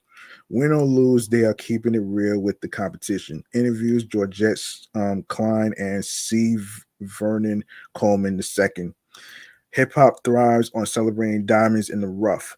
The Netflix reality competition series Rhythm and Flow does just that by putting ambitious rising rappers looking for their next big break in cutthroat challenges to see who comes out on top as rap's newest superstar. Ti, Cardi B, and Chance the Rapper connected as judges in 2019 for season one, when rap newcomers D Smoke was crowned the winner. Now Lotto, DJ Khaled, and Ludacris come together as the latest panel of judges to witness 22 newbie rhymers um,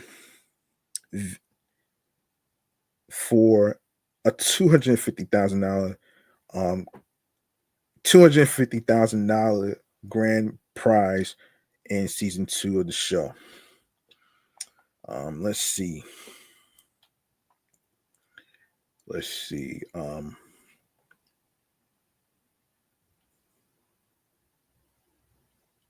Let's see. The 3-season hip hop artists measure the talents of rappers from around the country, East Coast, West Coast, South, and Midwest, who travel to Atlanta to compete. The contestants are tested by engaging in rap battles and writing new tracks, along with performing for Luda, Khaled, and Lotto. Several guest judges also bring their wisdom to the show, including Big Sean, Glorilla, Busta Rhymes, and Eminem, who showed up for a battle in the same vein of 8 Mile.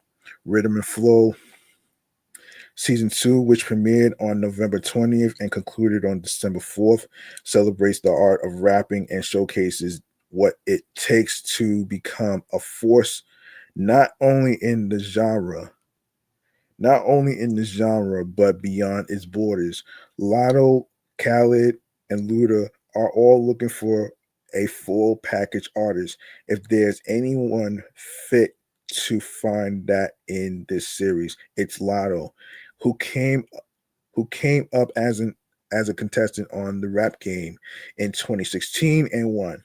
Add Khaled's motivational mantras and Luda's accomplished aura to the mix, and the trio are up for the challenge of selecting the next generation's rap star. Wow.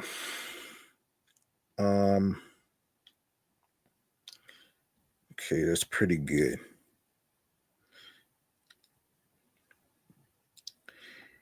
Yeah, the trusted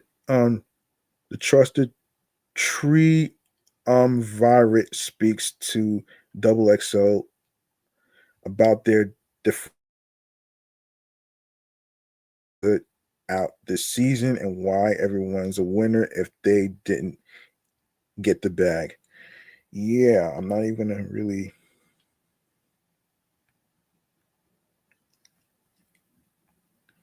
Yeah, it's crazy.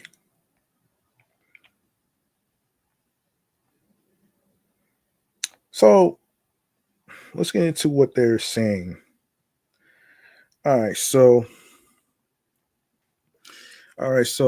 Double XL asked this question: why did you want to join this experience as a judge for Rhythm and Flow? And Lotto says, I just watched the first season and was a fan. So when they called about it, I was like, hell yeah. Since I was on a rap competition show growing up, I feel like they wanted my experience. I brought a different perspective, being that I was once a contestant. I had a certain level or layer of experience. And of course, DJ Khaled, first of all, just grateful for the opportunity to be thought of to do something special like this. And then it's hip hop, it's rap music, something that I love. And to work with Luda and Lotto is a big blessing. It's a rap competition show. Anything to keep the game going, keep inspiring, keep evolving. And of course, Ludacris says, hang on a second, if I can actually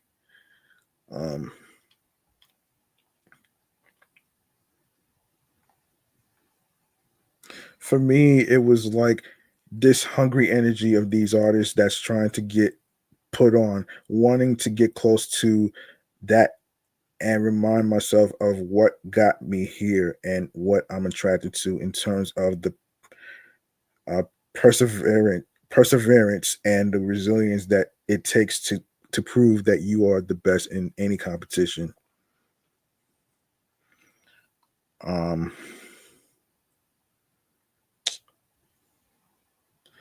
and um,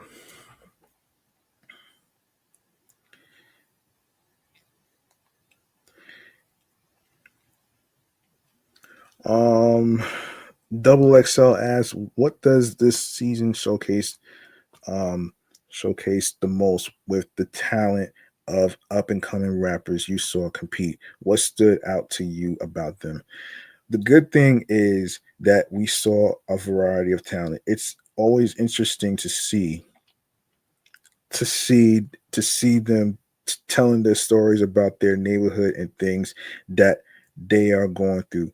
The dopest thing was they were bringing us into their personal lives, and that's where we felt it the most in terms of what they were going through, how they incorporated it in their music, because this is where hip hop music comes from. It comes from the struggle. It comes from, again, perseverance and resilience. So it's just always dope to see. And states, I think it was a lot of seasoned artists, a lot of put together artists down to the talent, and that's what got them on the show in the first place. But just the overall presentation of the artists, I saw potential in a lot of them. So it was definitely a close run. And of course,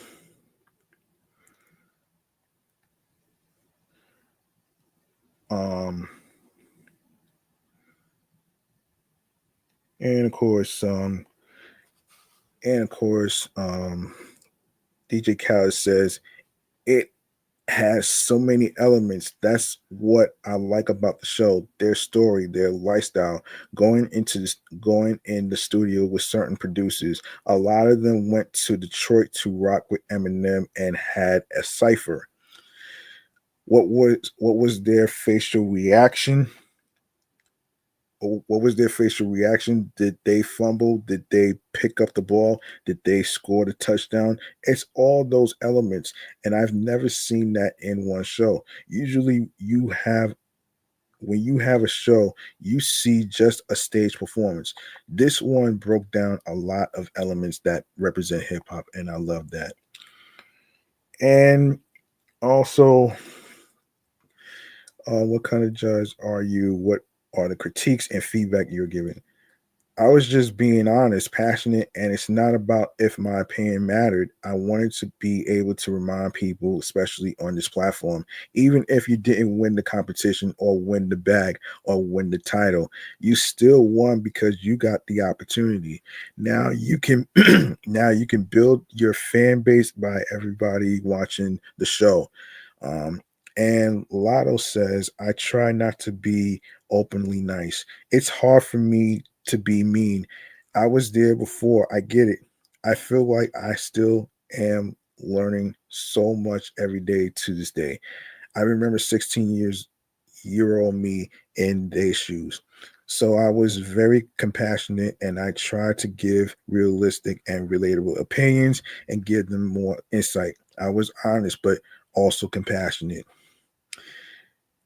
Luda says, just pour into them as much as we can so we can give them as much information, as much game as we have with the wisdom that we have. That's the judge. That's the type of judge I was. Um, I know a lot of stuff that we said got edited out just for reasons that Netflix has to abide by certain time frames. So a lot of the best stuff we said, I'm sure, might have got cut out.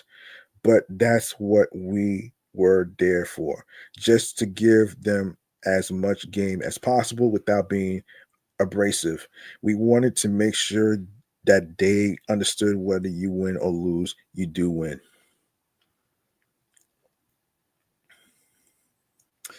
And the person from Double XL asked Lotto in the trailer for the show, you said you were looking for the total package from a rapper, someone who can survive in this new generation. What do you feel an artist needs to have to survive like that? And she states everybody has access to a studio and everybody makes music, so you have to be able to stand out. Originality is very important. Social media is at its height, so I feel like you also got to have tough skin. I was looking for someone that can actually be an artist and withstand those things in the temperature of today. Talent is obviously number one, but how willing are you to collaborate, take feedback, receive feedback, constructive criticism, your performance ability? You got to be able to sell tickets and rock shows. You got to want to book shows, the clothes and all that. You can learn that when you get some money. That's going to come. And of course, um, obviously, this is the Double XL interview. Interviewer asked Ludacris, Ludacris, you say you are looking for somebody who has everything to be the next superstar in the trailer. What does an artist need to have? So a lot of times, it's something you can't put into words. You just know when you see it, and you know when you hear it. We call it the intangible, or that unforeseen thing that once you notice it, the reason it's being is because we haven't seen it before. That's what makes a star, is the unique individual. Stevie Wonder is Stevie Wonder. Marvin Gaye is Marvin Gaye. And of course, obviously, Khaled, what do you think it takes to be the next rap star? DJ Khaled, says you got to do something that hasn't been done before, or take every element from rap, and got to come it just got to come through your veins to be that superstar. I think that's what we're all looking for, and that's why it was great to be on the show, to hopefully see that, and hopefully after the show that we get to see one. But shit, man, when you see it and hear it, you know it. It's nothing to debate about. Eminem, Big Sean, Glorilla, Remy Ma, and Busta Rhymes were some of the guest judges. Who do you feel offered the best advice or inspired the contestants most, and why? I ain't gonna lie, I really say Eminem, just because someone of his stature coming down and being in their presence. It was a rap battle competition. So the one that he came to, and we was sitting in Detroit, and we was at a place they used to actually rap battle at. It was inspiring for me. So I know it had to be inspiring for them, and I feel like he didn't sugarcoat it. He didn't sugarcoat shit. It was up close and personal with a real living legend. And Luder says I would say all of them, because they all brought something different in terms of their feedback and wisdom to the table. I'm not even trying to be political. They truly all brought something different. We needed to hear what they had to say, so we were inspired. We were all inspired.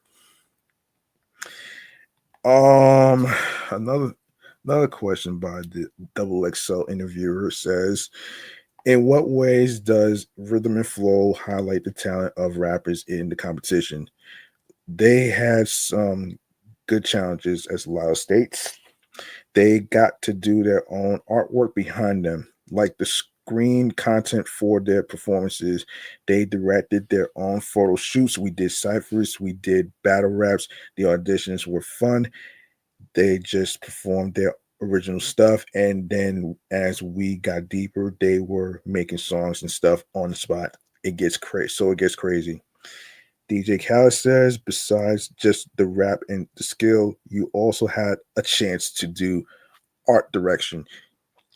you work with a creative director, you know things that you usually get when you accomplish so much and you get the opportunity to perform at an award show. And of course, one of the questions was asked, what was the most memorable moment from the show? Lotto says Detroit Diamond was one of my standouts for the season 2. She performed a song that was so touching for me. Her brother had passed away, and she wrote a song and performance dedicated to him, and damn near had me in tears. I was like fighting my tears. Like, I won't cry on TV, but it made me so emotional. It was like a lot of passion.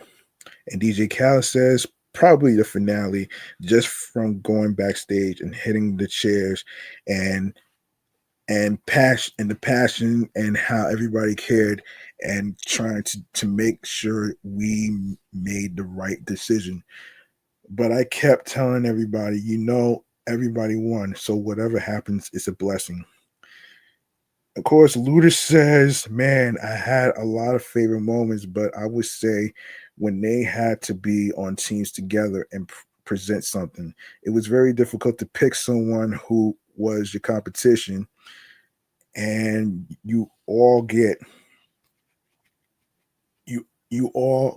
in a group, and you have to work together because the whole team work make the dream work. Excuse me.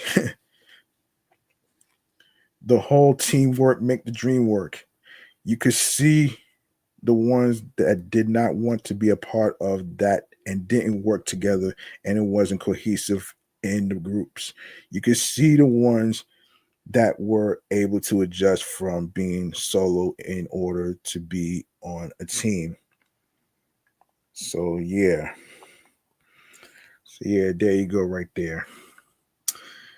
If you haven't checked out Rhythm and Flow on Netflix, go ahead and check it out. Not sure about season 3, but I do want to get to some movie breaking news actually. This is pertaining to 2 movies that's being delayed. And that's Avengers Doomsday and Avengers Secret Wars. So we're going to go into another segment that I like to call. Hang on a second real quick.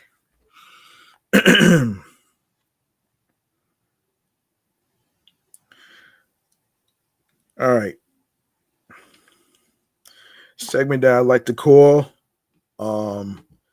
Movie Man Cave Popcorn.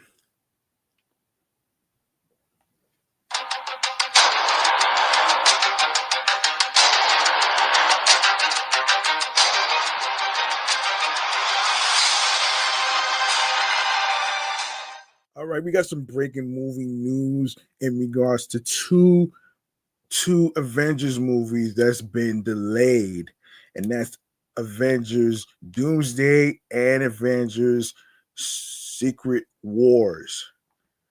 All right. Yes, and this is according to the people from USA Today. So here's what's happening here. The Avengers need more time to reassemble. Upcoming Marvel films, including the highly anticipated films Avengers Doomsday and Avengers Secret Wars, have been delayed. Disney announced on May 22nd that Doomsday would be postponed from May 1st, 2026 to December 18th, 2026, while Secret Wars would be pushed back from May 2nd, 2027 to December 17th, 2027. Doomsday is set to bring Robert Downey Jr. back to the franchise as villain Dr. Doom. Marvel revealed at Comic-Con in July. Downey now joins a star-studded list of returning names seen in a more then 5-hour-long live stream in March. The cast list indicated Doomsday, now in production, will be an ambitious crossover between Marvel's Avengers franchise and the X-Men series, with numerous original X-Men stars returning to reprise their roles for the first time in years.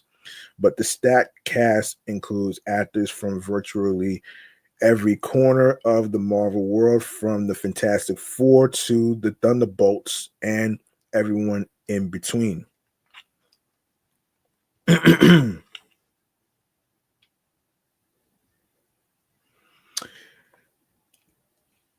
it.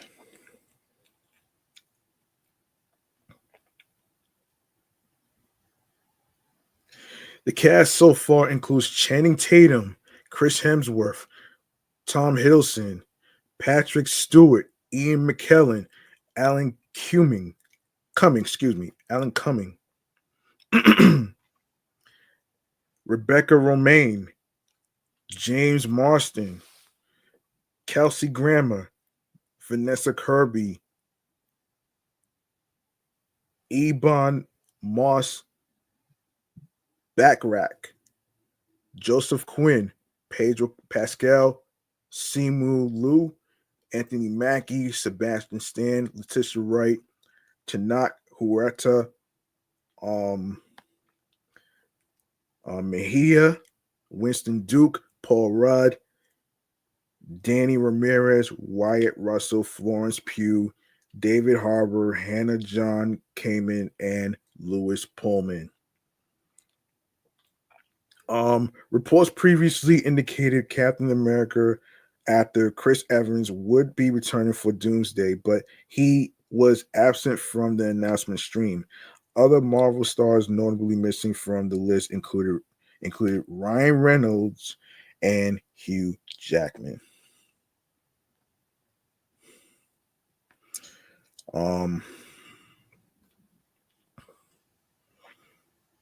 Okay. Okay.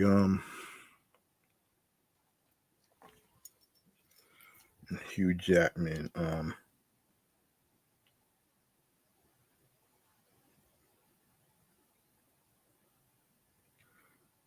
All right. Next. Yeah. Congratulations to Ryan Koogler. All right. Ryan Koogler. Yeah. So obviously, Tom Cruise, according to Deadline, Tom Cruise is showing his support for Ryan Coogler's Sinners, starring Michael B. Jordan, and bought himself a ticket to watch the film in theaters. In a social media post, Cruise shared a photo of himself posing in front of the key art for the film, holding a ticket in his hand. Congratulations, Ryan, Michael, and the entire cast and crew. Must see in a cinema and stay through the end credits. Cruise shared on Instagram. Yeah, of course.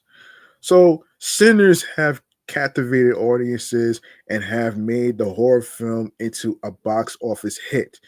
The film overperformed during its opening weekend, grossing $48 million domestically and $63 million globally. The film also made history as the second best Monday for an R-rated horror film, at the box office, earning 7.8 at the 2017's It, which did $8.76 million. In its second weekend, Sinners grossed $45 million, off only 6% from the previous week. Jordan, who plays criminal twins Smoke and Stack in the film, replied to Cruise saying, "Thanks for the love and support." Insecure alum Yvonne Orji. Oh shit. Also replied to Cruise's post, adding game recognized game. Following the box office success, Jordan took to social media to express his gratitude for everyone that has supported the film. End quote. Words can't express the gratitude that I feel for everyone and the outpour of the love for our film. It's a crazy feeling to know how many of you have showed up and continue to support this film. Jordan posted on Instagram. This is why we make movies and love watching movies on the big screen. It brings people together. This is true. This is very true. And I actually saw a post somewhere on Threads that Sinners made over $300 million. Let's make some noise for the movie Sinners that is doing its thing and it's a major fucking hit. Don't underestimate Michael B. Jordan and his movies. All right. All right. Let's make some noise.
All right. Let me see if there's anything else that I need to talk about. If there's anything I need to talk about here, actually. Let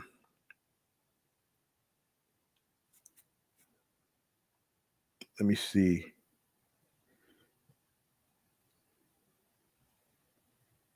Yes. Yes, I forgot actually.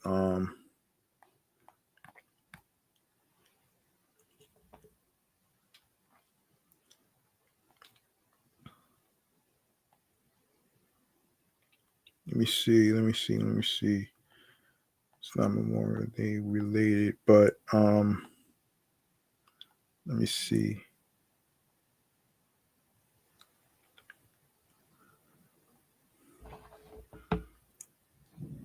Okay.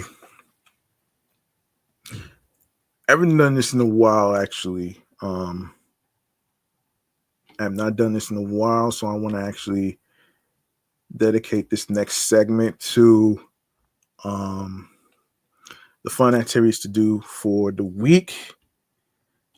And I got some more fun activities to do for the week in the next episode. So this one right here remains to be seen.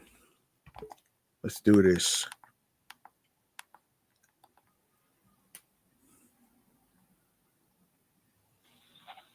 Remains to be seen, kids.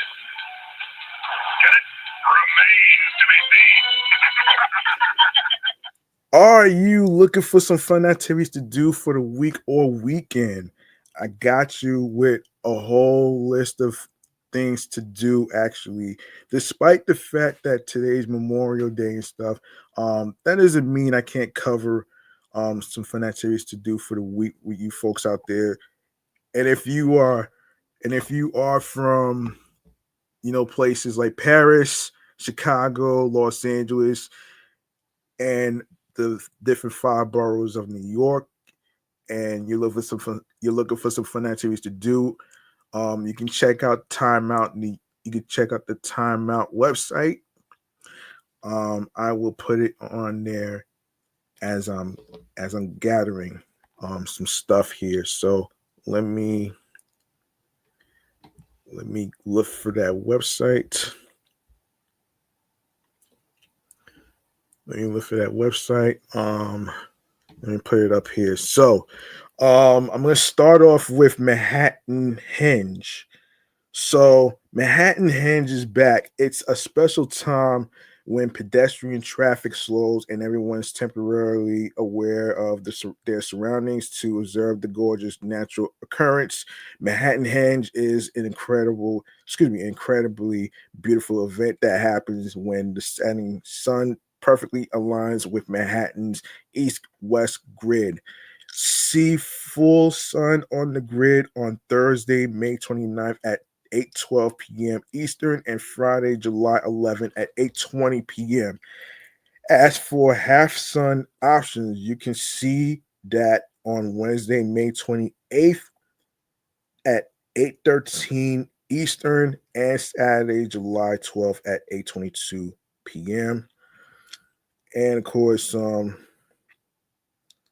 so according to Neil deGrasse Tyson, the best cross streets are 14th, 23rd, 34th, 42nd, and 57th streets, as they are wide blocks with interesting buildings for framing your photos. It is recommended to go cast your best views.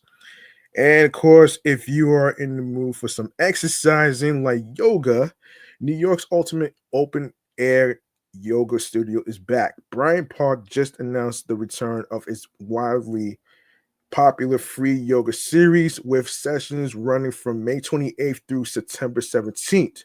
Now in its 22nd year, the beloved al fresco fitness tradition has grown from a few mats on the lawn to one of the city's largest and most consistent community workout programs, often drawing more than 1,000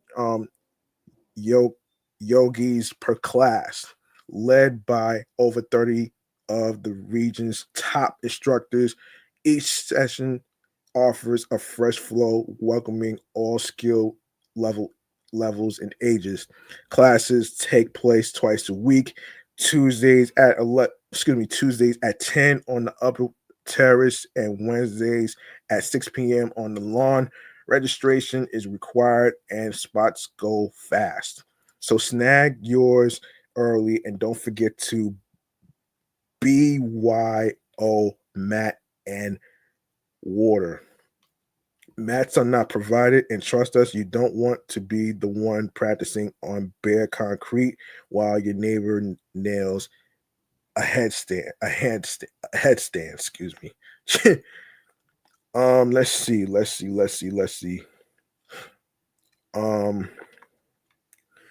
me see if there's anything else.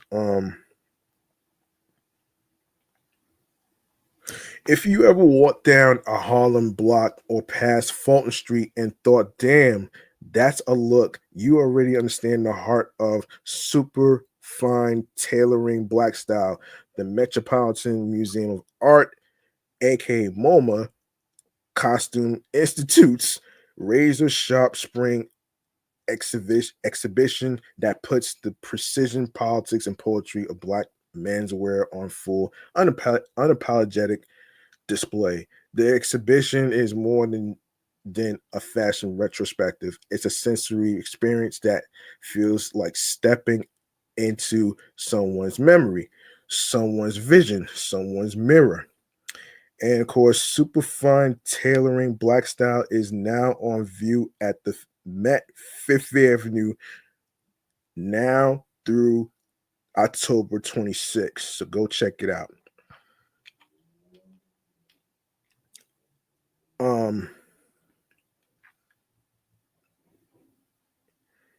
Yeah. All right. So Wind Down Wednesdays with Sauced. Okay. Yeah, Wind Down Wednesdays. You heard of Wind Down Wednesdays. I'm pretty sure y'all heard about this. So you had us at Wine to celebrate making it through the middle of the week. One of New York's natural wine bars is throwing a wine and music series to bring a little magic to the weekdays. And of course, it started in April. Sauce is teaming up with the Standard High line for Wine Down Wednesdays throughout the month. The bar will be taking over the sips and the speakers on the ground floor of the hotel's bar and dining space. The living room natural wines will be on order, plus a lineup of DJs sets and local talent curated by the Wine Bar's radio station. Sauce Radio will help turn the vibe. Can't make the party.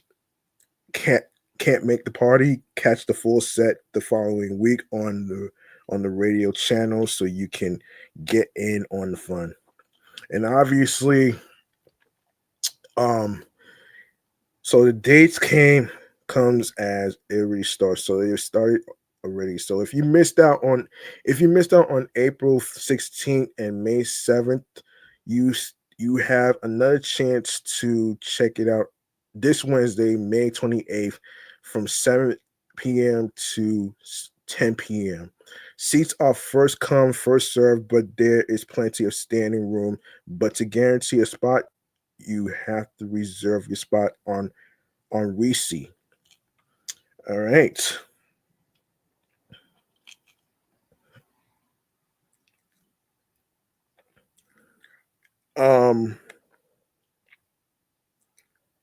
Hold on one second.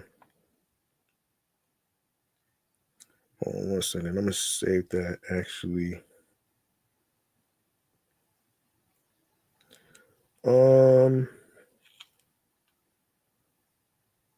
Let me see.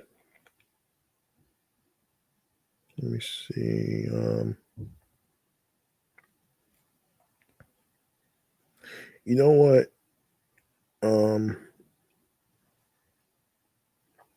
Yeah. How about we go here actually?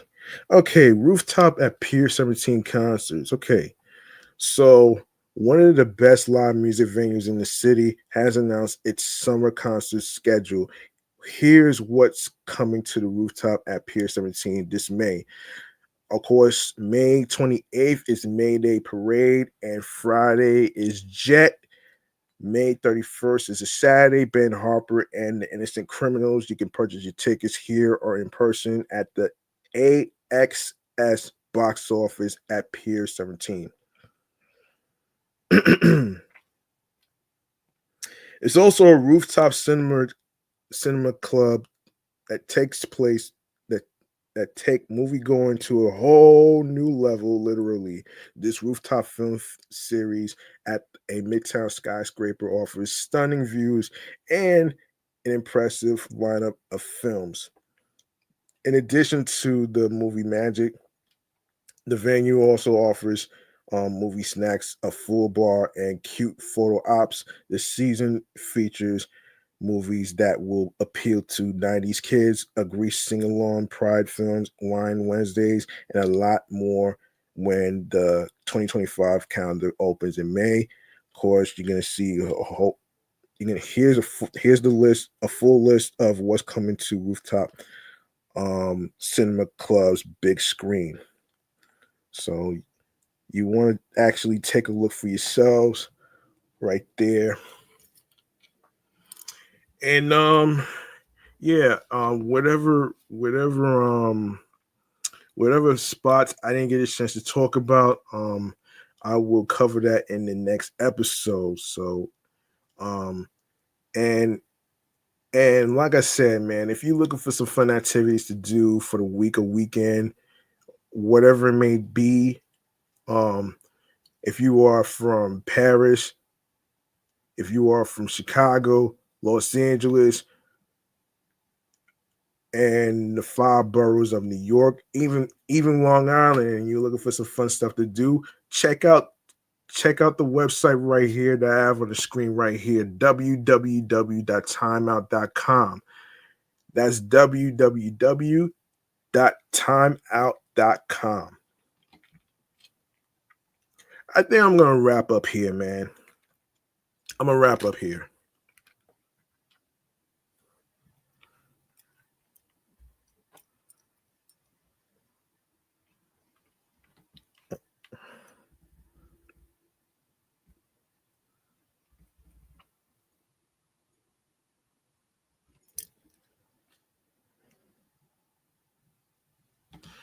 All right, I'm going to wrap up here with this segment right here. Stream choices on the go. If you are new and you don't know about this segment, this is basically me informing you where you can follow the podcast on every social media platform and streaming platform. I will gladly break this down right now.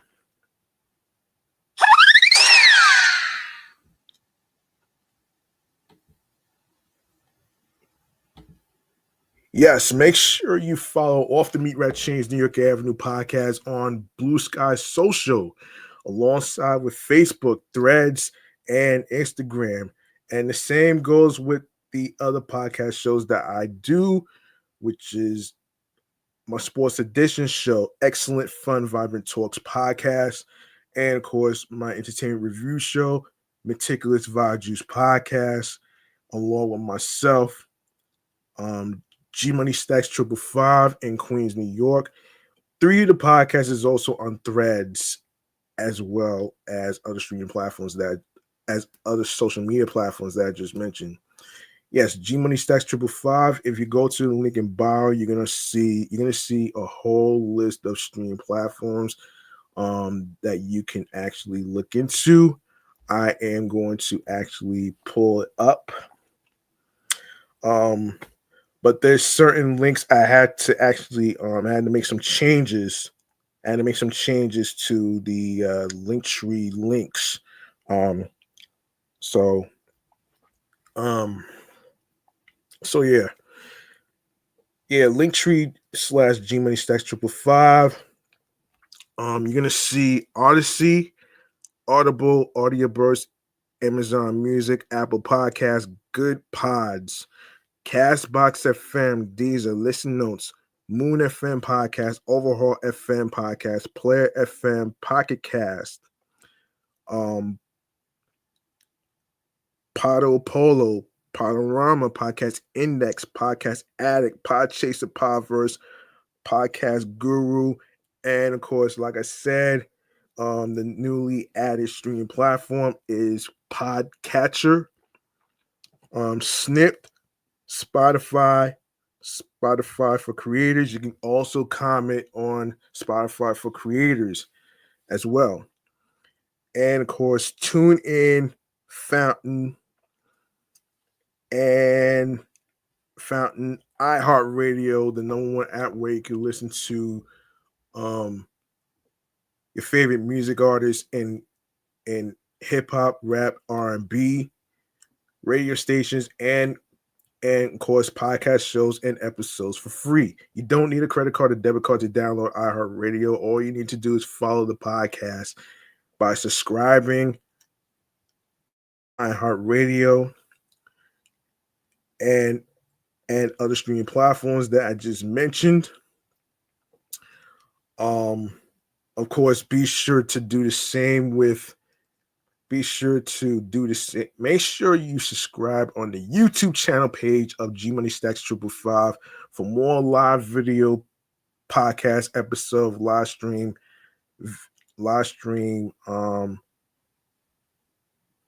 recordings. Leave a like and a comment along with the episodes and the topics. Tell me how you feel about today's topics in this episode. And of course, spread the word, tell your friends, and of course, add the podcast to your Spotify playlist. And of course, make sure you grab that notification bell so you'll be notified on new live streams, new episode recordings, and the date and the time. and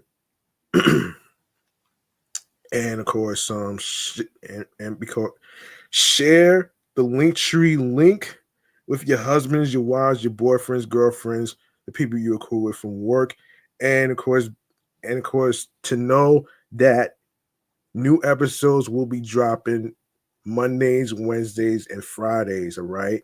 And don't forget to leave a 5-star rating on Apple Podcasts. All right. And like I said, I added this podcast to Apple Podcasts, Good Pods, and Podcatcher. All right. All right. So there you go, right there, man. And that's gonna do it. That's gonna do it for me, man. I'm your man, G Money Stacks, aka the Gregonator. Thank you very much for listening and rocking with me on the 395th episode of this comedy podcast. And remember, the grind doesn't stop. Hard work pays off. If you want something, you have to work hard and earn it. And don't let anybody stop you. Just do what you love and what's in your heart. Follow your instincts and be confident by finding your niche, being on your P's and Q's creatively, emotionally, physically,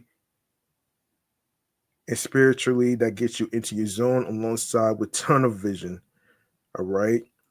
And of course, stay tuned for the next episode as I cover what's going on with the Queens bus redesign and how bad it is going to be as far as the bus stop removals, the switches to bus routes.